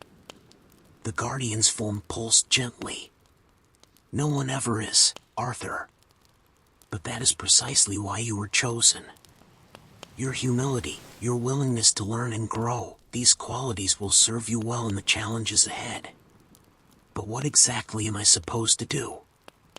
Arthur asked, his voice tinged with uncertainty. How do I maintain balance across realities? The Guardian's voice was patient. Your task is not to control or dictate, Arthur. It is to guide, to inspire, and when necessary, to intervene. The quintessence will show you where your help is needed most. Noctis hooted in agreement. Trust in yourself, young one. The wisdom you've gained here will light your path. Arthur nodded, feeling a surge of determination. He turned to face the portal, but paused before stepping through. Thank you, he said, looking back at Noctis and the Guardian. For everything. As he stepped through the portal, Arthur felt the warm sand of the beach beneath his feet. The sounds of waves and seagulls filled the air, so ordinary yet somehow more vibrant than he remembered. A voice called out from down the beach. Arthur? Arthur, where have you been? We've been looking everywhere for you. It was his mother, running towards him with a mix of relief and concern on her face. His father wasn't far behind. As his parents reached him, enveloping him in a tight hug, Arthur felt a strange mix of emotions. Joy at seeing them again, guilt for the worry he must have caused, and an overwhelming sense of how much had changed within him. I'm sorry, he said, his voice muffled against his mother's shoulder. I didn't mean to worry you. I just went for a walk and lost track of time. His father ruffled his hair.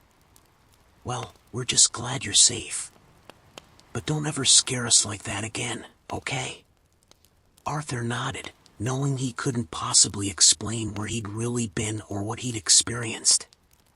As they walked back towards their vacation rental, his parents chattering about their plans for the rest of the trip, Arthur felt the quintessence pulse gently within him. He looked back towards the ocean, catching a glimpse of a shimmering mist on the horizon. For a moment, he thought he saw the silhouette of a floating island and the faint outline of an owl in flight. Arthur? Are you coming? His mother called. Yeah, I'm coming, he replied, turning back to his family with a smile. As he walked up the beach, Arthur knew that his greatest adventure was just beginning. The world around him looked the same, but he saw it with new eyes. Every person they passed, every plant and animal, even the grains of sand beneath his feet, all were connected in a vast, intricate web of balance. He may look like an ordinary boy to the outside world, but Arthur knew the truth. He was a guardian now, entrusted with the power to shape realities and the wisdom to use that power responsibly. Whatever challenges lay ahead, whatever wonders or dangers he might face, Arthur was ready. The floating island had prepared him, and the quintessence would guide him. His journey as a guardian of balance across the multiverse had only just begun. It had been 3 months since Arthur's return from the floating island. On the surface, life had returned to normal. He went to school, hung out with friends, and helped his parents around the house. But beneath this veneer of normalcy, Arthur felt the constant pulse of the quintessence within him, a reminder of his extraordinary experiences and newfound responsibilities. One crisp autumn afternoon, as Arthur walked home from school, he felt a sudden surge in the quintessence's energy. The world around him seemed to shimmer, and he heard a familiar voice in his mind. Arthur, Noctis's hooting resonated in his thoughts. Your first test as a guardian approaches. Are you ready? Arthur glanced around nervously, making sure no one was watching, before whispering, Ready? I'm not sure. What's happening, Noctis? A rift is forming, the owl's voice explained, a tear in the fabric between realities. Your task is to mend it before it grows too large. Arthur's heart raced. But how? I don't even know where to start. Trust in the quintessence, young guardian, Noctis advised. It will guide you. As if on cue, Arthur felt a gentle tugging sensation, pulling him towards the old abandoned factory at the edge of town. With a deep breath, he changed course, heading towards the dilapidated building. As he approached the factory, the air around him began to crackle with energy. A faint, shimmering light pulsed between two rusted metal beams, growing larger with each passing moment. "This is it," Arthur muttered to himself, the rift knocked as mentioned. He closed his eyes, focusing on the quintessence within him. As he did, he became aware of the delicate threads of reality surrounding the rift, vibrating like plucked strings on an instrument. "Okay," he said aloud, "I can do this." Just like weaving, but with the fabric of reality instead of thread. Arthur raised his hands, channeling the quintessence's power. Streams of golden light flowed from his fingertips, intertwining with the threads of reality. Slowly, carefully, he began to pull the edges of the rift together. Suddenly, a voice called out, startling him. "Hey, what are you doing in here?" Arthur's concentration broke, and the partially mended rift pulsed dangerously. He turned to see Jenny, a girl from his class, standing at the factory entrance, her eyes wide with a mix of curiosity and concern. "Jenny!" Arthur exclaimed, his mind racing. I can explain." Jenny took a step closer, her gaze fixed on the shimmering rift. "What is that thing? And what's happening to your hands?" Arthur looked down, realizing his hands were still glowing with the quintessence's energy. He took a deep breath, knowing he had to make a choice, try to hide the truth or trust Jenny with it. "Jenny," he said slowly, "what I'm about to tell you is going to sound crazy, but I need you to trust me. That," he pointed to the rift, "is a tear in the fabric of reality. And I'm trying to fix it." To his surprise, Jenny's expression shifted from shock to excitement. "I knew it," she exclaimed. "I always felt there was something more to the universe. But how are you doing this?" As Arthur opened his mouth to respond, the rift pulsed again, growing slightly larger. "I promise I'll explain everything," he said urgently, "but right now, I need to close this before it gets worse. Can you help me?" Jenny nodded without hesitation. "What do you need me to do?" "Just stand behind me and place your hands on my shoulders," Arthur instructed, remembering something the Guardian had told him about channeling energy. "Your presence might help stabilize the energy." As Jenny did as he asked, Arthur felt a surge of power. He refocused on the rift, his hands glowing brighter than before. This time, the golden threads moved with more precision, weaving the torn reality back together with intricate patterns. After what felt like hours but was likely only minutes, the rift finally closed with a soft pop. The shimmering light faded, leaving the old factory looking as abandoned as ever. Arthur lowered his hands, feeling drained but exhilarated. He turned to Jenny, who was staring at him with a mix of awe and curiosity. "So," she said, a small smile playing on her lips, "I think you owe me an explanation." Arthur chuckled, feeling a strange sense of relief. "Yeah, I guess I do. It's a long story, though. Want to grab a milkshake while I tell you about floating islands, cosmic owls, and the balance of the multiverse?" Jenny's smile widened. "Absolutely.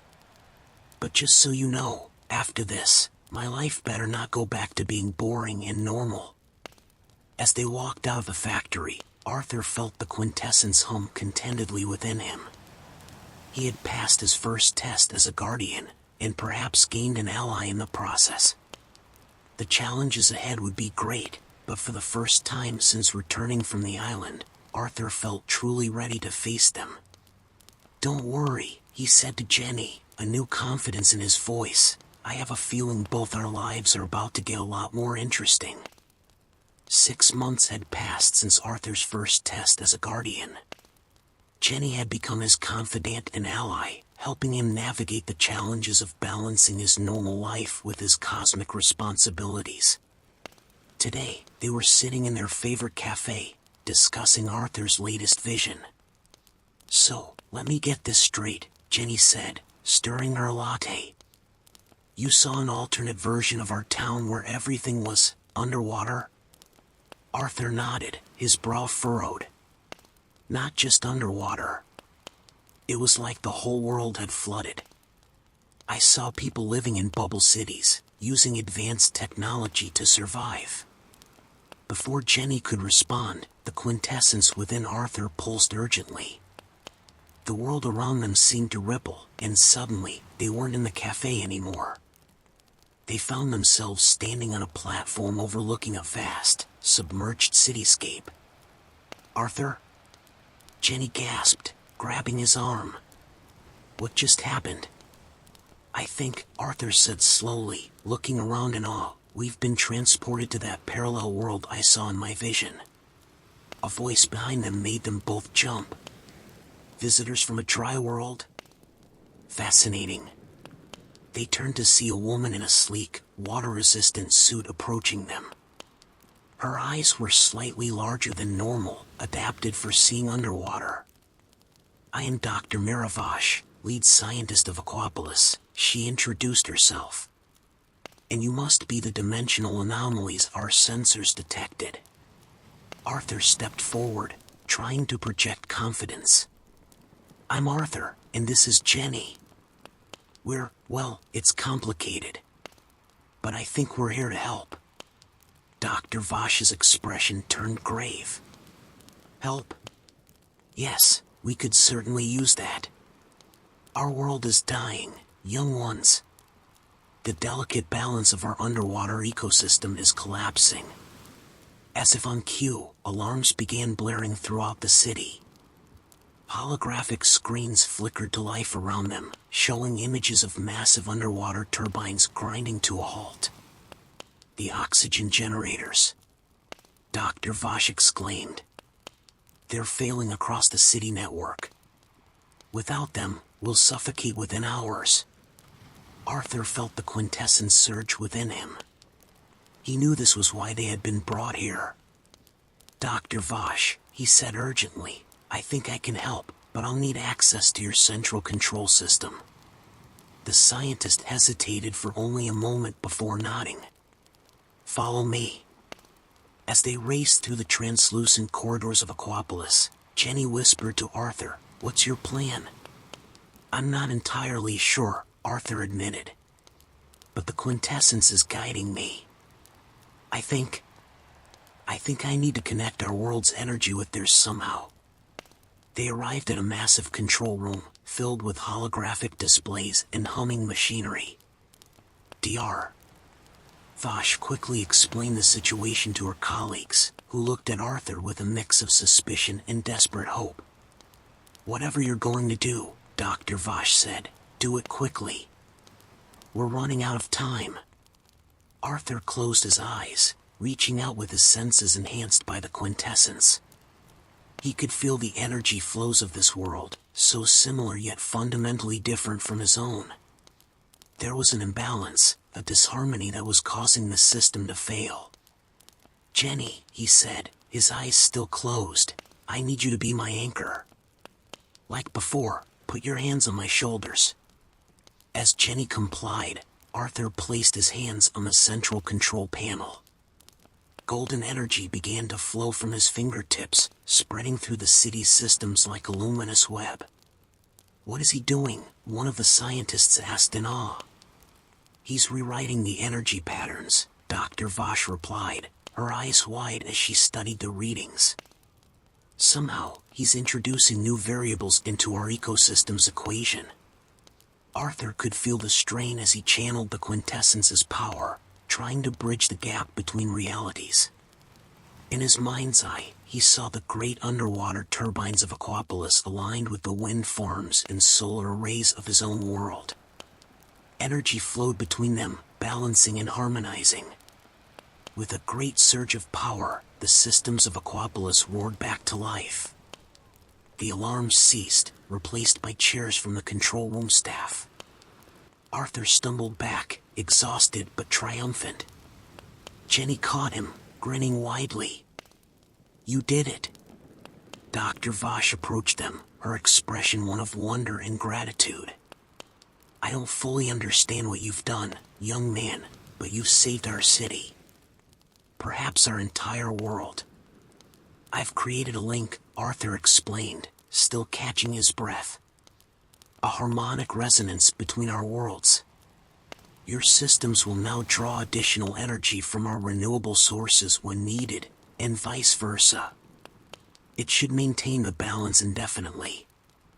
As the scientists crowded around, asking questions and offering thanks, Arthur felt the familiar tug of the quintessence preparing to return them home. "We have to go," he said to Dr. Vosh. "But don't worry.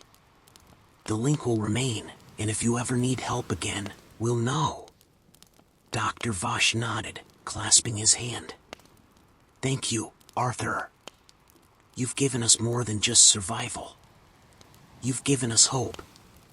As the world shimmered around them, Jenny turned to Arthur with a grin.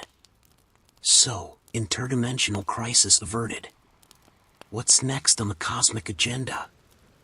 Arthur laughed as Aquapolis faded from view, replaced by the familiar surroundings of their local cafe. "Honestly, right now, I could really use a nap. Saving parallel worlds is exhausting work." They sat back down at their table, their drinks miraculously still warm. As they sipped and chatted, Arthur marveled at how much his life had changed. He was no longer just a boy with an extraordinary secret. He was a guardian of cosmic balance, with the power to shape realities and bridge worlds. And yet, sitting here with Jenny, enjoying a simple moment in a cafe, he realized that it was these small, ordinary moments that made his extraordinary journey worthwhile. For in maintaining the balance of all realities, it was the simple joys of each one that he was truly protecting. Arthur sat in his room, poring over his history textbook. Despite his cosmic responsibilities, he still had to maintain his grades. As he struggled to memorize dates of ancient battles, the quintessence within him suddenly pulsed with urgency. Before he could react, his surroundings blurred and shifted. When everything came back into focus, Arthur found himself standing in what appeared to be a medieval village square. People in period clothing bustled around him, giving him strange looks due to his modern attire. "Oh boy," Arthur muttered. "This can't be good." A familiar hoot caught his attention. He turned to see Noctis perched on a nearby wooden sign. "Noctis, what's going on? Why am I here?" Arthur asked, trying to keep his voice down to avoid drawing more attention. The owl ruffled his feathers. "We have a situation, young guardian. A temporal anomaly has occurred, causing different time periods to bleed into one another. Your task is to untangle this mess before it causes irreparable damage to the timeline." Arthur's eyes widened. "Time travel? But I've never dealt with anything like this before." "The quintessence will guide you," Noctis assured him. "But be cautious. Altering the past can have severe consequences for the future." Before Arthur could ask more questions, Noctis vanished in a shimmer of starlight. Left alone, Arthur took a deep breath and focused on the quintessence within him, trying to sense the disturbances in time. As he concentrated, he became aware of strange inconsistencies in his surroundings. A knight in full armor walked past, talking on what looked like a smartphone. In the distance, he could see the spire of a futuristic building rising above the thatched roofs. "Okay," Arthur said to himself. "I need to find the source of these anomalies and correct them." He made his way through the village, using the quintessence to guide him towards the strongest temporal disturbances. As he walked, he overheard snippets of bizarre conversations. "I tell ye, this internet thing be witchcraft," an old man in medieval garb exclaimed to his companion, who was dressed in 1920s flapper style. "Oh darling, it's simply the cat's pajamas," the woman replied, tapping away on a tablet. Arthur shook his head, knowing he needed to act fast before these anachronisms became permanent. He followed the pull of the quintessence to the village square, where he found the source of the problem, a swirling vortex of temporal energy. As he approached, a figure stumbled out of the vortex. To Arthur's surprise, it was a teenage girl dressed in futuristic clothing. "Whoa," she said, looking around in awe. "Did I just travel back in time?" Arthur stepped forward. "Sort of. I'm Arthur. What's your name, and what year are you from?" The girl eyed him suspiciously. "I'm Zara. I'm from 2157. I was testing my father's experimental time machine when something went wrong." When are we?" "That's complicated," Arthur replied. "We're in multiple time periods at once. Your experiment must have torn a hole in the fabric of time." Zara's eyes widened in horror. "Oh no! I've got to fix this." Arthur nodded. "We both do. I have some experience with this sort of thing. If we work together, maybe we can close the rift and set things right." As they talked, more people from various time periods stumbled through the vortex, adding to the chaos in the village. "All right," Arthur said, his voice filled with determination. "Here's the plan. I'm going to use my abilities to start closing the rift. Zara, I need you to use your knowledge of future technology to help stabilize it. Everyone else," he raised his voice to address the growing crowd, "please stay calm and try not to interact too much with people or things from other time periods." Arthur closed his eyes and reached out with the quintessence, visualizing the tangled threads of time. He began to carefully separate and realign them, feeling the strain of manipulating such powerful forces. Zara worked beside him, using her futuristic devices to scan the vortex and provide crucial data. "The temporal flux is stabilizing," she reported. "Whatever you're doing, it's working." As Arthur continued his delicate work, he could feel the different time periods beginning to separate. The knight's smartphone flickered and vanished. The futuristic spire in the distance faded away like a mirage.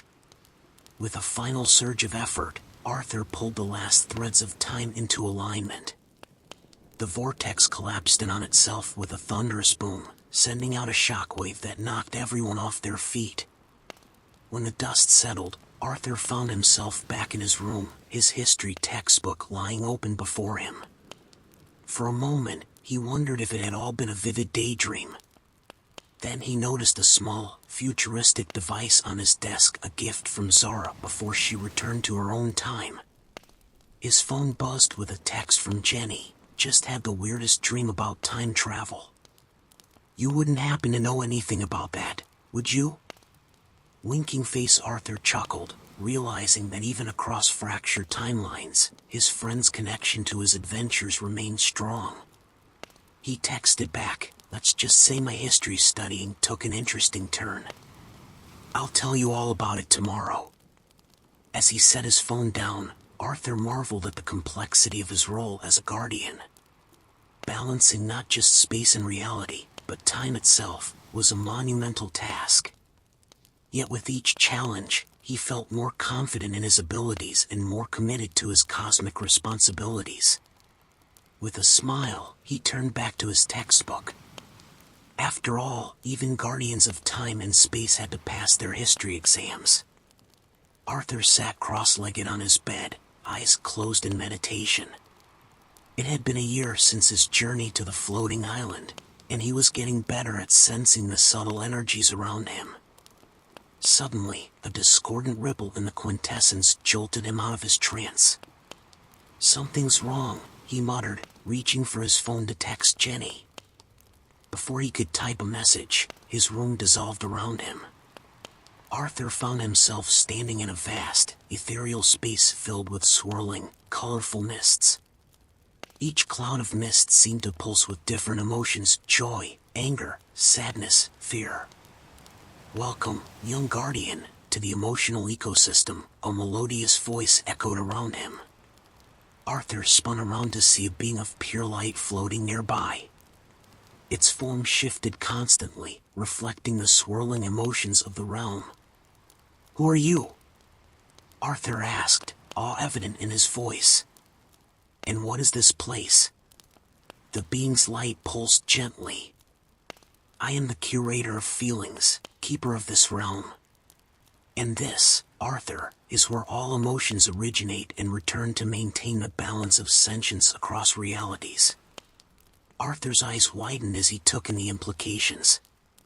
"So, every feeling anyone has ever felt comes from here?" "Indeed," the curator replied. "But we face a crisis.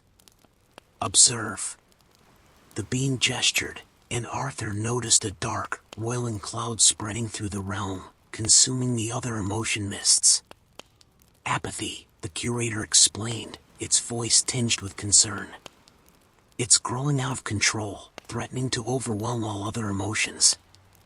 If it succeeds, countless beings across multiple realities will lose their ability to feel anything at all." Arthur felt a chill run down his spine. "That's terrible. But why show me? What can I do?" The curator's light dimmed slightly. "You possess the quintessence, young guardian. You have the power to influence this realm and restore balance. But be warned, immersing yourself in these pure emotions can be overwhelming. You must maintain your own emotional equilibrium to succeed." Arthur took a deep breath, centering himself. "I understand. I'm ready to try." "Very well," the curator said. "Reach out with the quintessence. Feel the emotions around you and guide them back into harmony." Arthur closed his eyes, extending his senses into the swirling mists. He could feel the vibrant joy, the searing anger, the deep sadness, and the trembling fear. And beyond them all, the creeping numbness of apathy. He focused on the apathy first, trying to understand its source. As he delved deeper, he felt echoes of pain, disappointment, and hopelessness that had led to this emotional shutdown.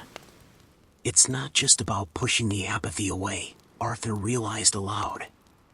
It's about addressing the root causes. The curator's light pulsed in approval. "Wisely observed, young guardian." Arthur began to weave the emotions together, using strands of hope to combat despair, threads of compassion to soothe anger, and sparks of curiosity to ignite joy.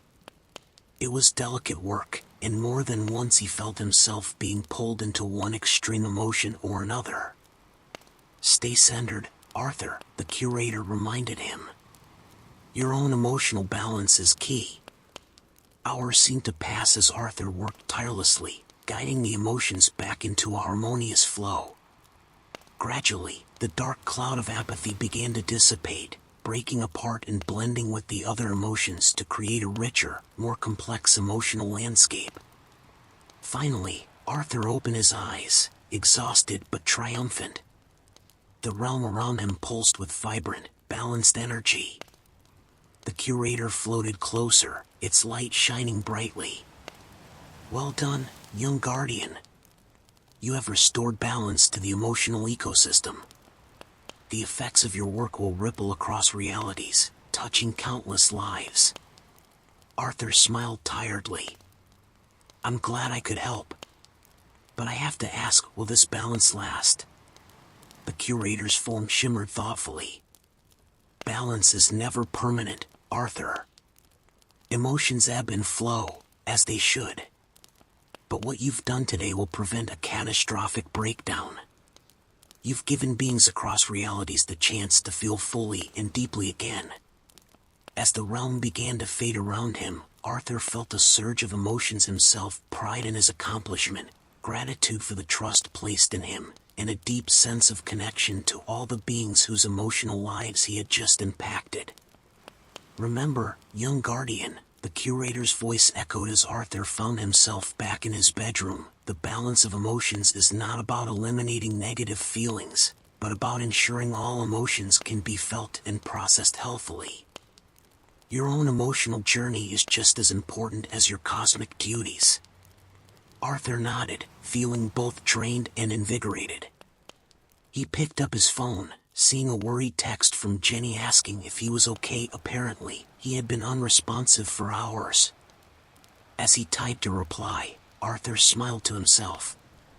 He had just helped balance the emotions of countless realities, but he knew that sharing his own feelings with a friend was just as vital to maintaining that balance. "Hey Jenny," he wrote, "you won't believe what just happened.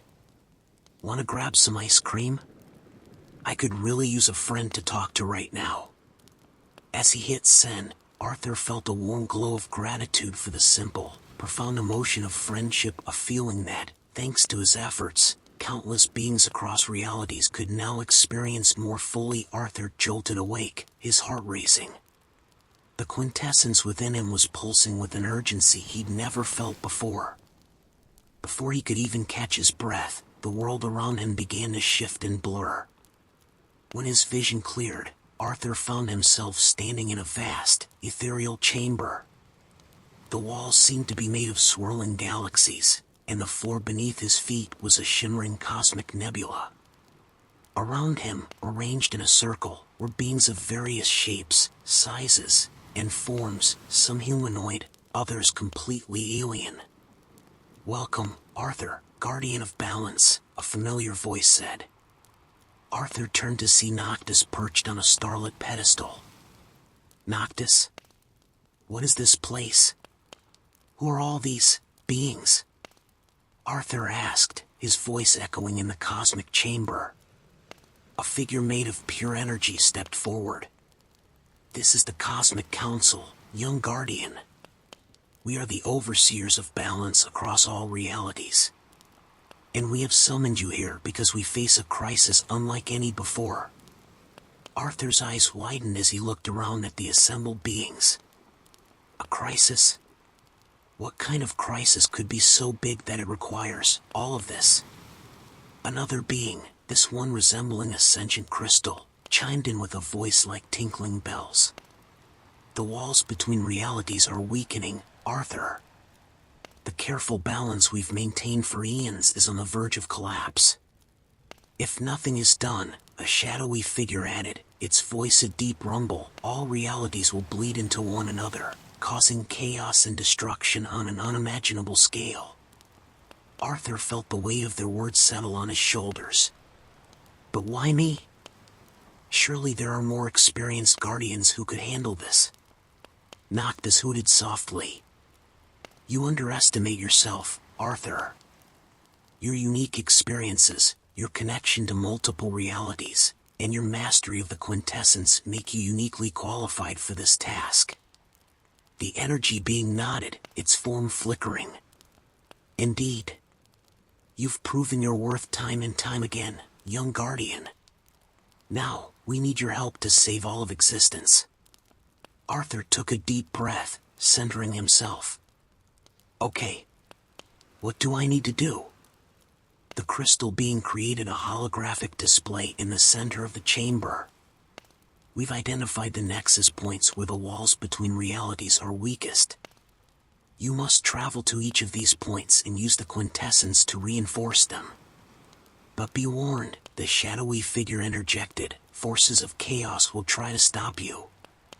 They seek to hasten the collapse of the barriers between realities."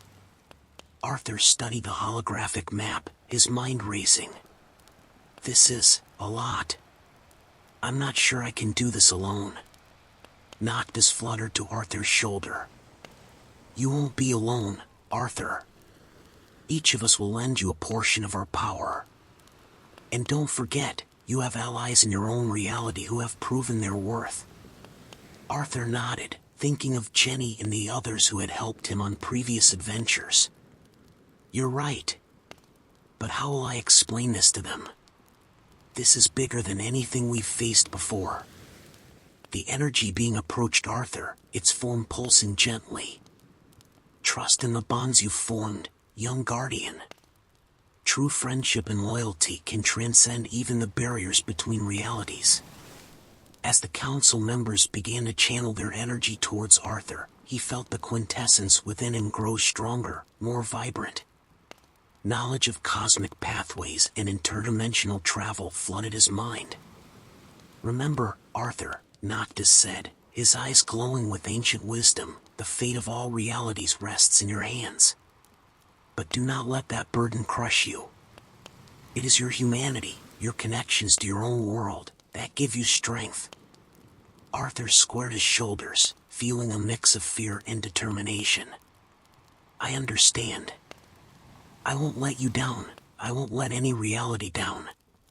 The chamber began to fade around him as Arthur felt himself being pulled back to his own reality. The voices of the Cosmic Council echoed in his mind. "Good luck, young guardian. May the balance be with you. The cosmos believes in you, Arthur." With a gasp, Arthur found himself back in his bedroom. The first rays of dawn were peeking through his window. His phone buzzed with a text from Jenny. "Weird dream last night. Felt like the universe was trying to tell me something. You okay?" Arthur smiled, despite the monumental task ahead of him. He quickly texted back, "We need to talk. Gather the others. The biggest adventure of our lives is about to begin." As he got dressed, Arthur's mind raced with plans and strategies. He knew the path ahead would be challenging, possibly dangerous. But he also knew he wasn't alone. With his friends by his side and the power of the quintessence within him, he was ready to face whatever the cosmos had in store. The fate of all realities now rested on his shoulders. It was time for Arthur, the guardian of balance, to fulfill his destiny.